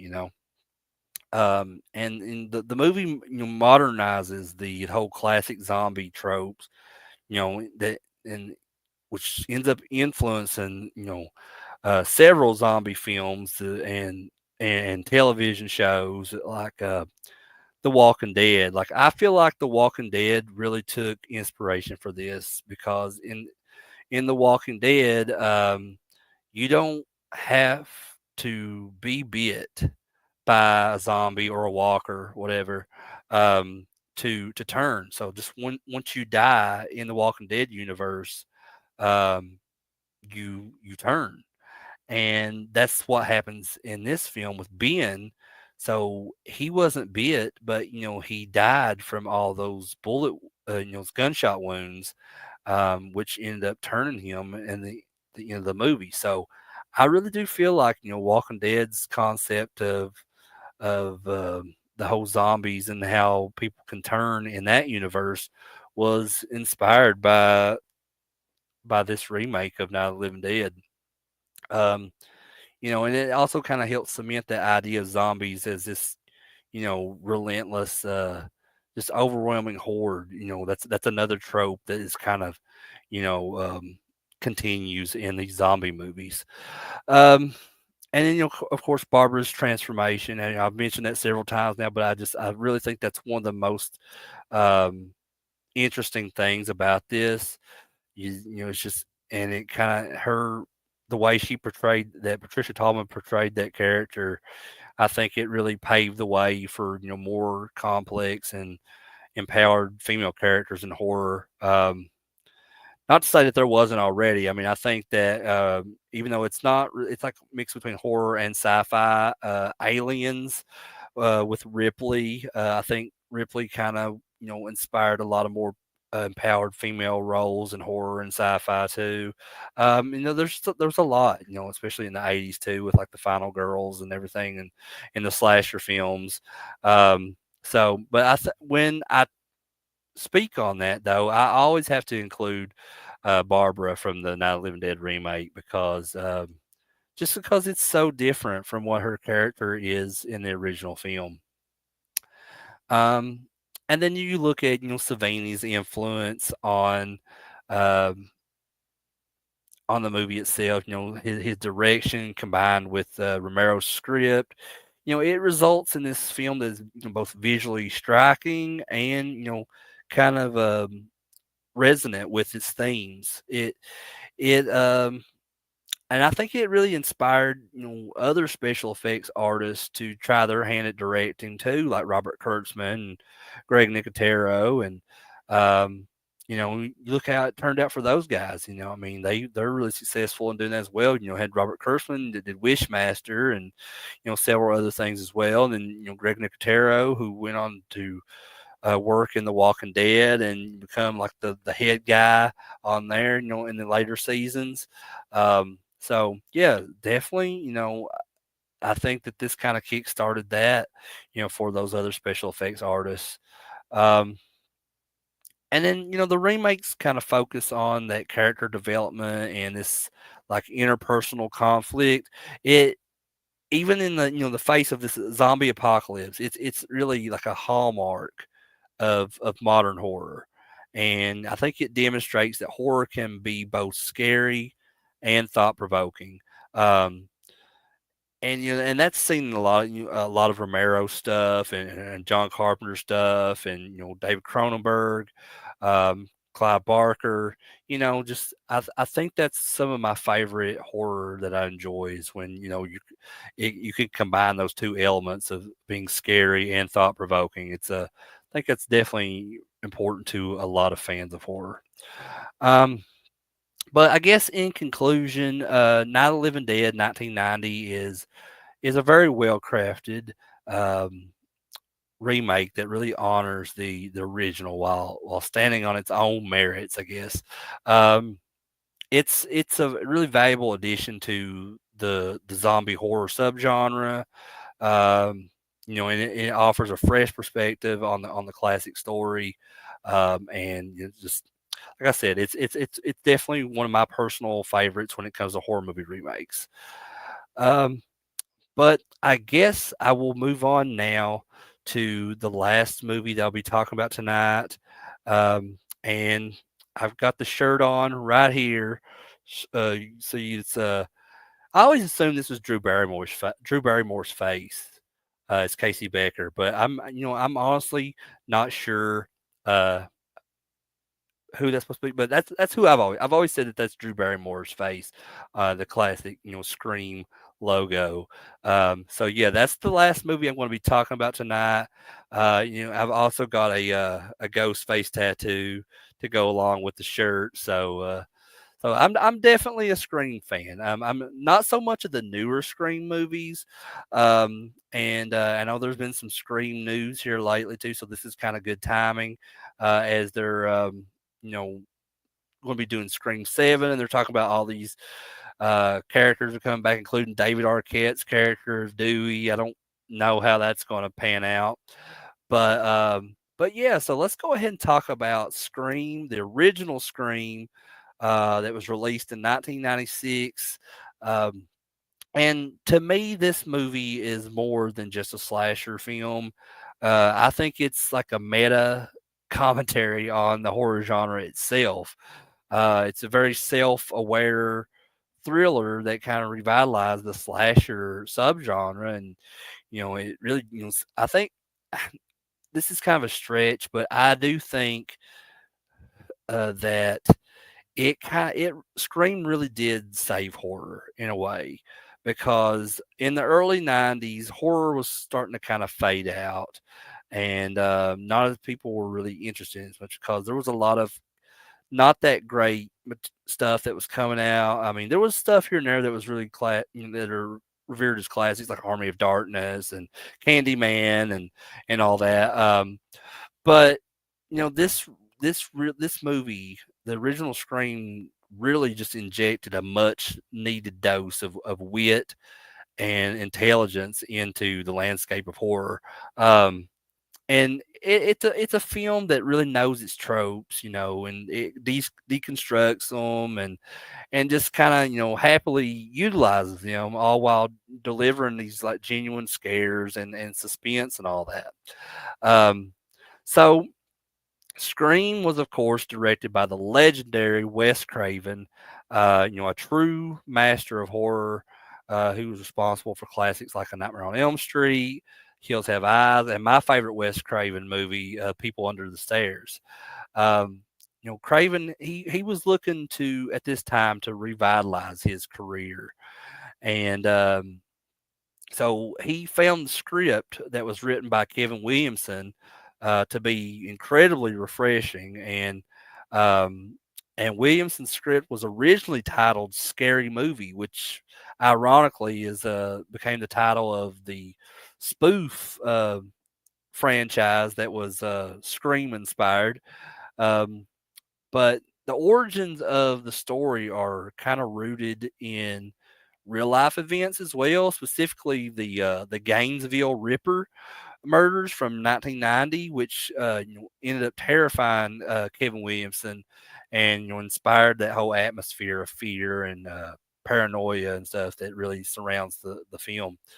Um, and Hell yeah, Ghostface baby, LOL. Yeah, yeah, he's one of my dudes, man. I love the Ghostface character, especially in the original trilogy. Um, Remember that Scream movie Maniacs McFarlane? Yeah, I do. I was getting ready to just mention this. You said I think you got me. I did. I'm pretty sure that I did get you that McFarlane movie Maniacs Ghostface figure. Man, that I'd forgot about that. That's been like forever ago. Um, but I guess to talk about the story of Scream.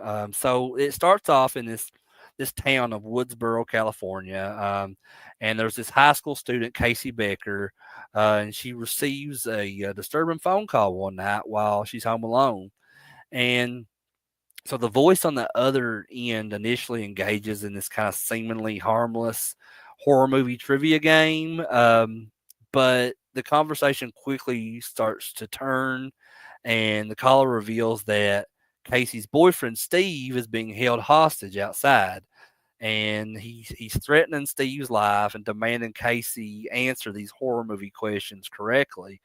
Um, and when Casey fails to identify the killer in Friday the 13th, she says Jason Voorhees when it's actually his mother. Steve is then brutally murdered. So Casey desperately, attempts to escape in this, and she's ultimately caught and stabbed to death by the killer, who is dressed in this black cloak and, as we ultimately know as Ghostface. And so her parents, return home to find her her disemboweled body that's hanging from this tree. And that's where the movie kicks off. The following day, Woodsboro is just thrown into chaos. And so the media is coming out, storming all over the place. And this whole police investigation begins. And at the center of all this is Sidney Prescott, who is this high school student that is struggling with this upcoming anniversary of her mother's of her mother's murder.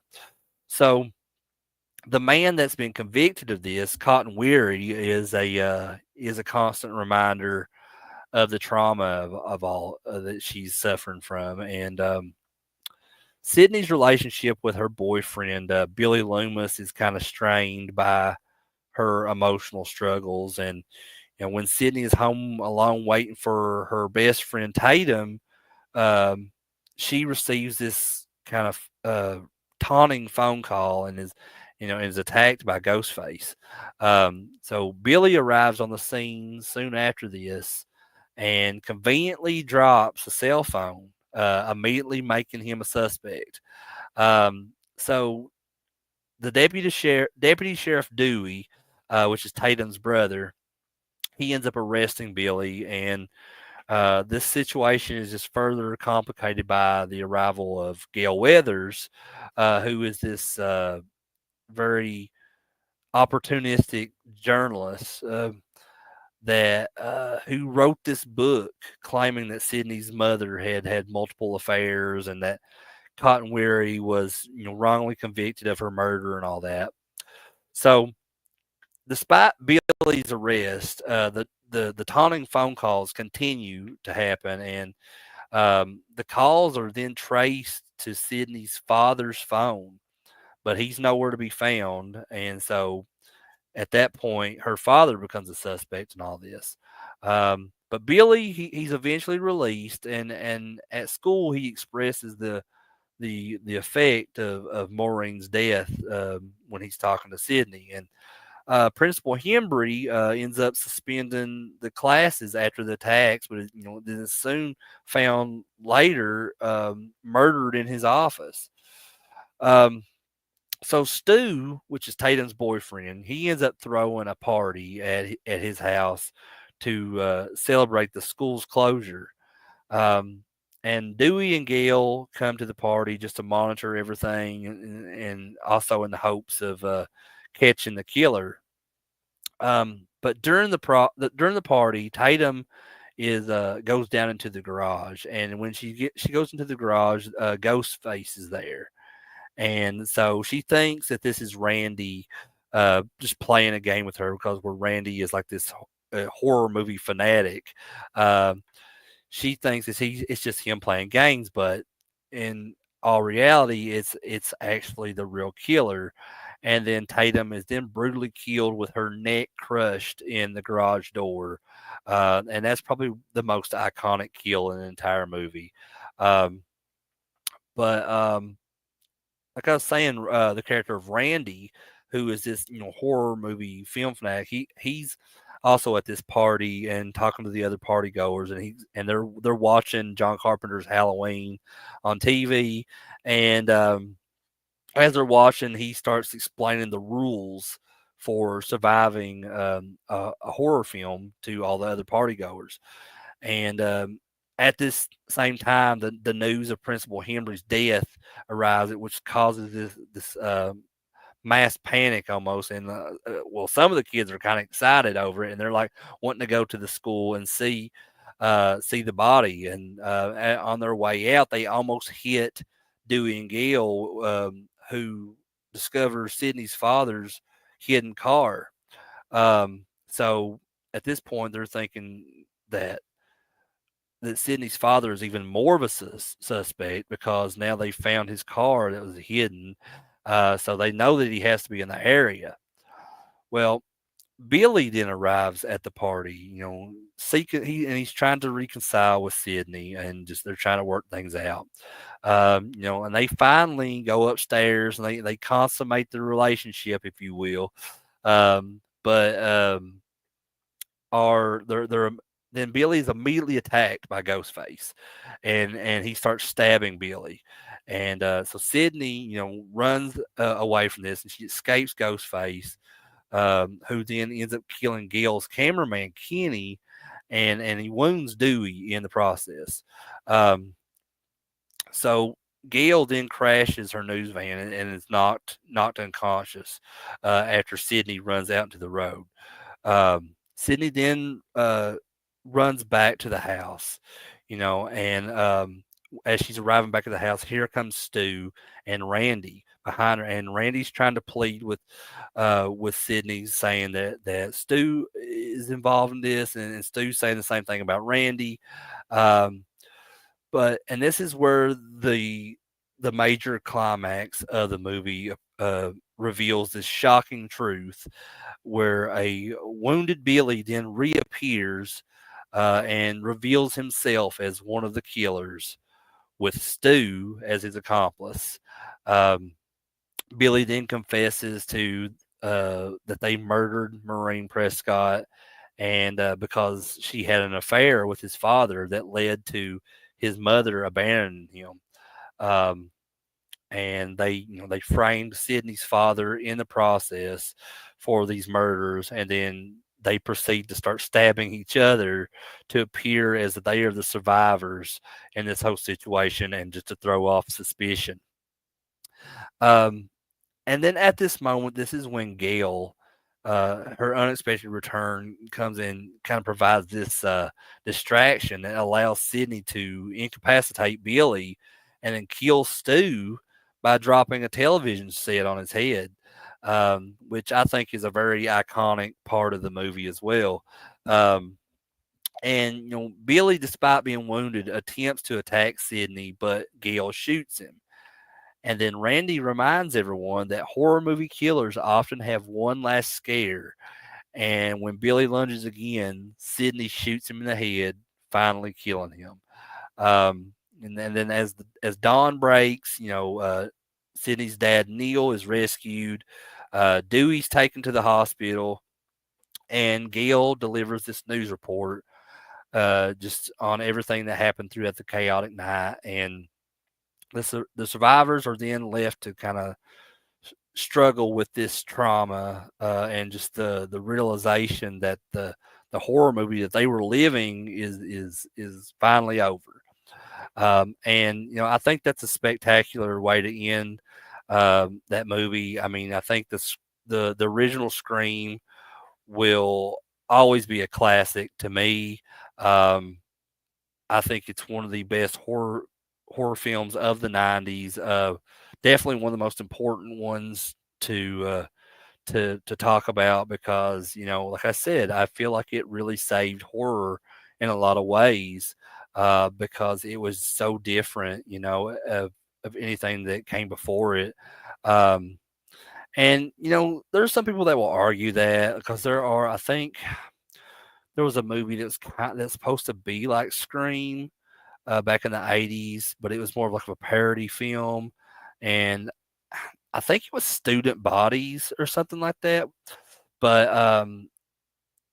I don't know. I just To me, the original Scream is incomparable to really anything else, because there have been movies that came out after Scream that kind of tried to replicate that, um, but nothing really matches up to what the original Scream did. I mean, even any of the sequels of the franchise. I mean, really, I like the first three probably the best out of all the films. But I've watched all the Screams, and some of the newer ones like Scream 5, Scream 6, the ones with like Jenna Ortega.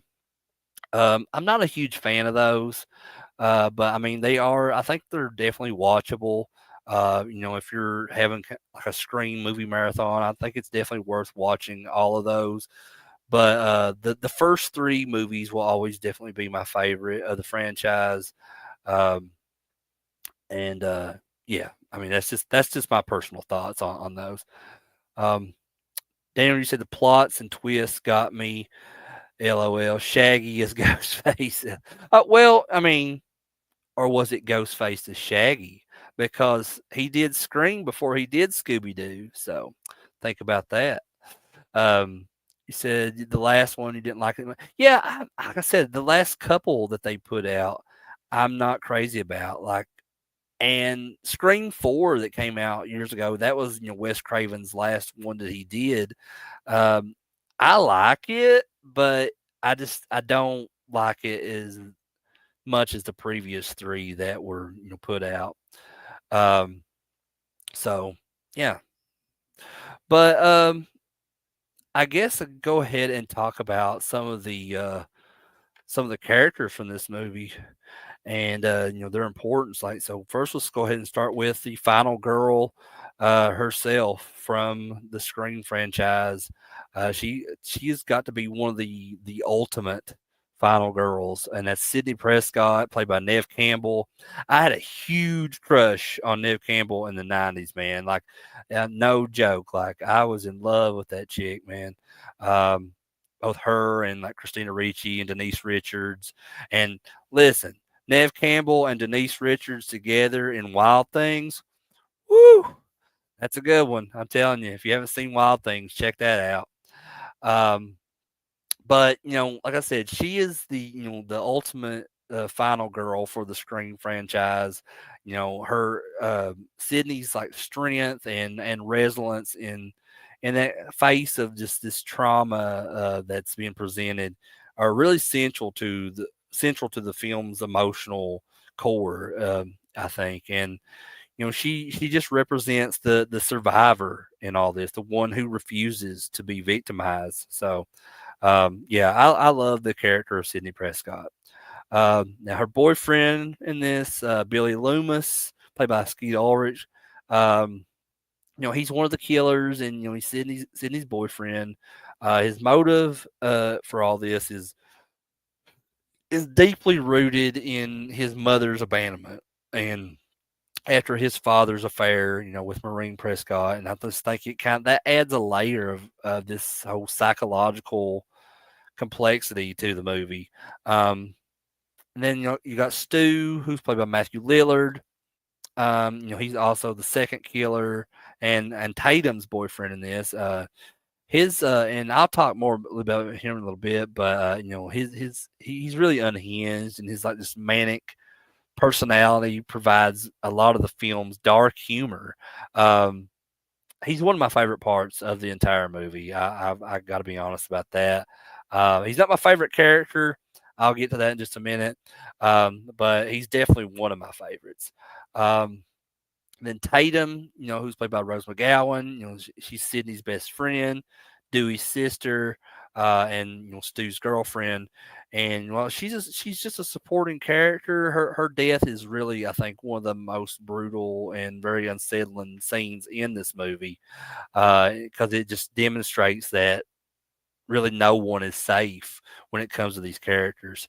Um, and then my favorite character of the Scream franchise, which is Randy, played by Jamie Kennedy. He represents all of us as horror fans, because like he is the horror movie fanatic in this, who and he's this self-proclaimed expert on surviving a slasher film.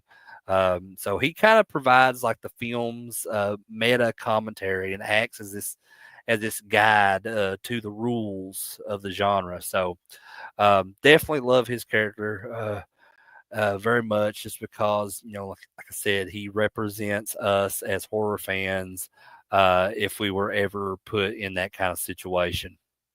Um, Next, you got Dewey Riley, who is played by David Arquette. He's kind of this guy. He means well, but he's somewhat kind of this bumbling, like deputy sheriff or whatever. Um, and there's times in the movie where he provides more of a comedic element, and He represents like that small town law enforcement that struggles to deal with all the violence that's going on in such a small town. Um, and then Gail Weathers, who is played by Courtney Cox.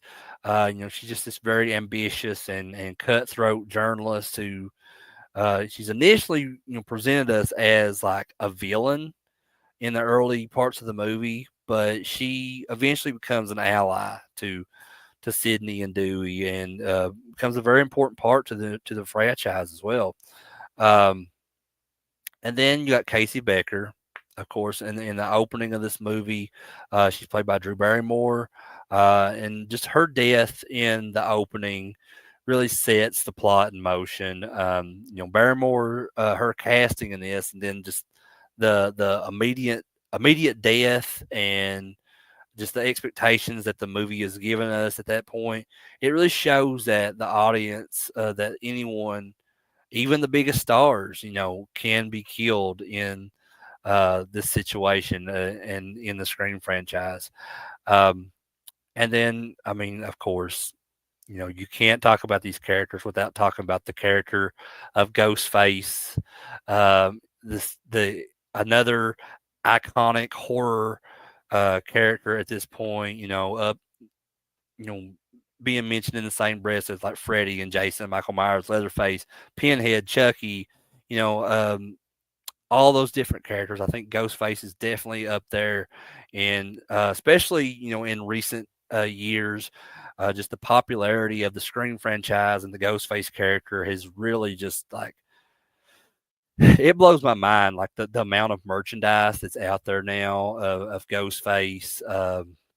When this was just this mask that was made up for the Fun World company, and that's why you see like the Ghostface image in so many other like movies, even like the parodies and stuff, like the Scary Movie, because it wasn't owned by the film studios or anything. It's owned by this company called Fun World, and that's why when you see like the NECA figures of like Ghostface, it says on the box Ghostface. It doesn't say Scream because they they have the rights to Ghostface. NECA has the rights to the Ghostface name and the image, but they don't have the rights to the Scream name. So if that makes sense, I mean it's a whole lot of uh, copyright legal mumbo jumbo that I don't really care about, but I just figured I would mention it anyway.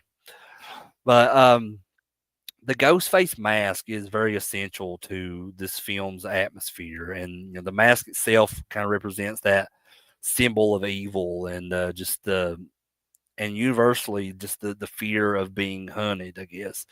Um, and Ghostface is not just one person, but just this identity that can be assumed by anyone.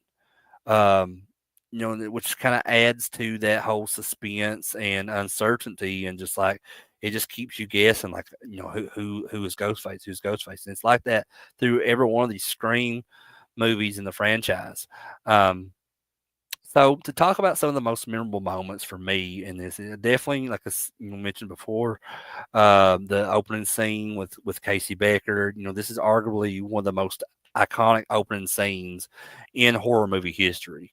Um, Drew Barrymore's engaging banter with this mysterious caller that quickly turns terrifying. It just kind of subverts all these expectations, and immediately just establishes that the film's playful yet deadly tone is present. And just the when she ends up getting murdered, her and her boyfriend Steve, it really sets the stage for everything else that happens in the movie, and it just lets that audience know once again that not even this most established star that's probably attached to this film is safe. So yeah, I mean I think it's definitely an important moment in all of horror history. Um, Another one of my favorite things in this movie is Wes Craven's cameo.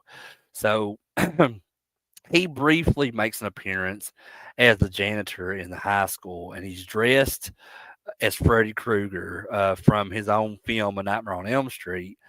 And it's just, I think that's just a brilliant wink, to the audience. It's a really subtle nod to his legacy within the genre, and just kind of reinforces the film's self-aware nature, overall. And um, also reminds us that we're watching a horror film um, that is, fully conscious of its own tropes.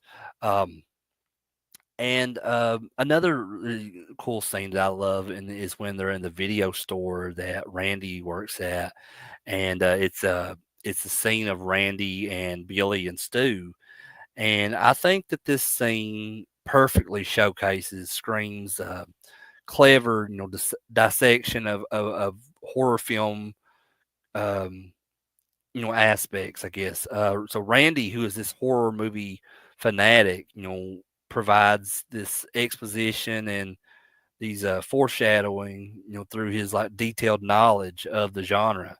So the interaction between him and Billy and Stu is filled with all these like subtle hints and these clues, and it just kind of adds a layer of suspense and suspicion to the situation at hand.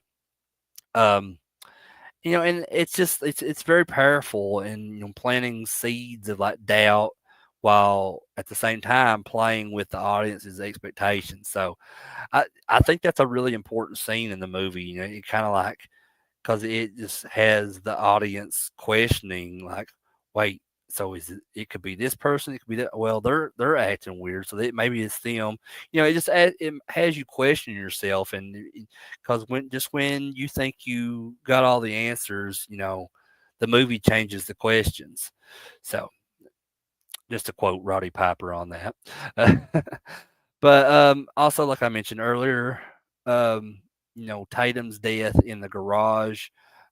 So Rose McGowan, that portrays Tatum in this, she gets one of the most like really messed up and unforgettable deaths in the movie.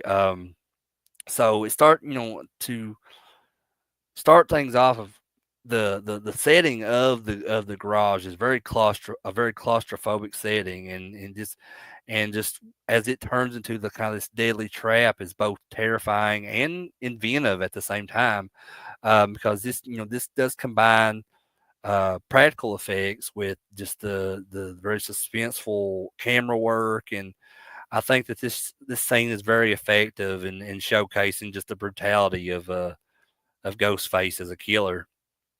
Um, and then, of course, Randy, explaining the rules of surviving the horror movie. Jamie Kennedy's portrayal of Randy is awesome. And it's so believable. And I just think, where he provides the film's most kind of overt um, meta commentary. His explanation of the rules of horror and movies, and like never having sex, never saying "I'll be right back," and all that. It's very both hilarious and, very insightful at the same time. Um, I think it's a brilliant way to acknowledge the genre's cliches, while at the same time, just playing around with them. Um, yeah, I think that's a really cool scene, with Randy, and it just adds to the overall genius of this movie, and the genius of Wes Craven. Um, but definitely we got to talk about the reveal of Billy and Stu as the killers. So the whole party scene, which the party scene, I think they said it took like 21 days to film that entire party scene.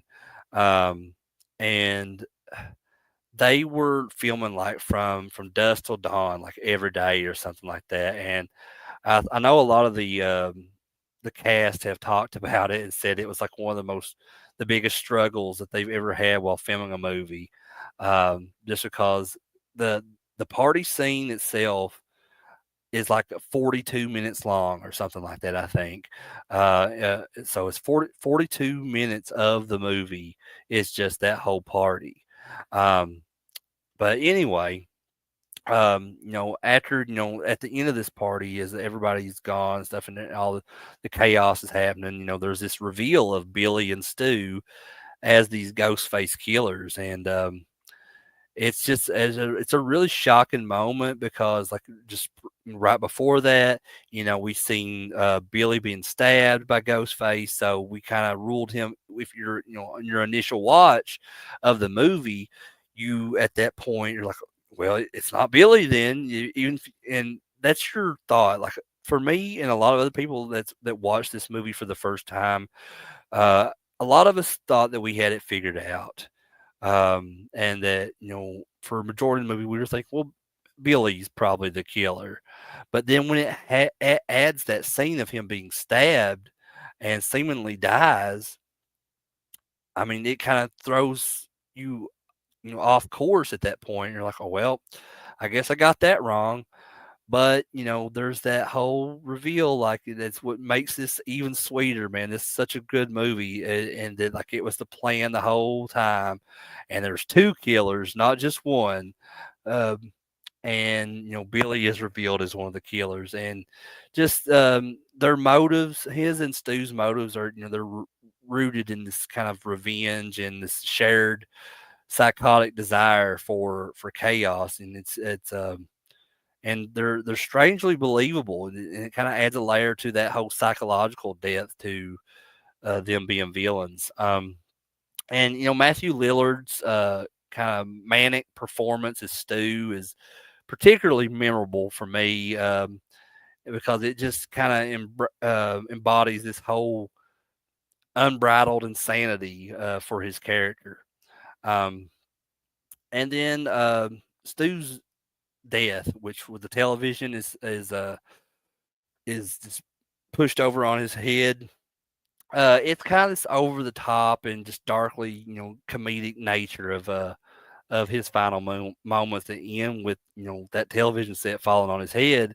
That really perfectly encapsulates that the film's blend of horror and humor, and it's fittingly like kind of absurd uh, conclusion to that character who just embraced the absurdity of the slasher genre.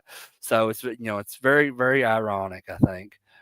Um, but also to talk a little bit more about Stu, um, I think he has some of the best lines in the movie, especially in those last scenes.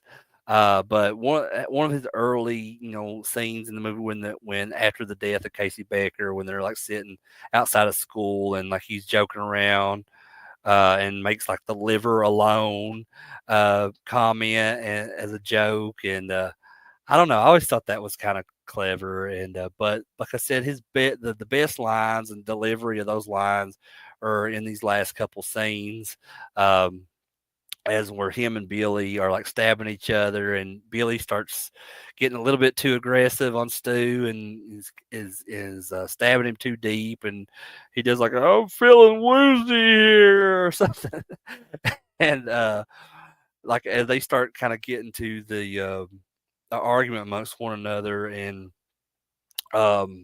Sydney kind of escapes temporarily. She calls on the phone and everything, and then so she's talking to Billy, and then Billy like throws the phone and hits uh, Stu in the head with the phone. He says, "You hit me with the phone, you dick!"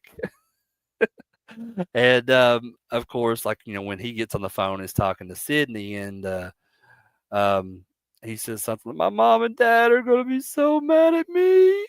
Um, I don't know, just like that really adds it's odd. It's really odd that they would add all that humor so late in the film, like right in especially in that climax of the reveal of them as the killers and all that. It's just but but I love it. It definitely adds to the charm of the movie. And I've talked to a lot of other Scream fans, and that seems to be like one of their favorite parts of the film as well. Um, hey, Jason, thanks for being here, man. Yeah, I'm talking about the last movie here of the movies that I'm covering on this video today, but but glad that you at least came in and at least checked out the video here at the end of it. But so if you missed any of it, just be sure definitely check this video out on the replay after it's done. I'd really appreciate that. But I do appreciate you for being here now, man. For sure, thanks. Um, but anyways, Scream, it had a profound impact on the horror genre in general. Like I said, it revitalized the slasher subgenre. And after years of just this increasingly um, like used formula and like predictable slashers, Scream just kind of injected new life into the genre with its self awareness and all this intelligent writing, and just the whole film's um, I guess meta commentary influenced countless other horror films to embrace that self-referential humor and deconstruction of all these genre tropes to just kind of evolve itself. And Scream also spawned numerous sequels, a television series. There's freaking tons of merchandise out there now of it. And just in the last few years, like I said, it has really blown up and found popularity amongst a new generation of horror movie fans.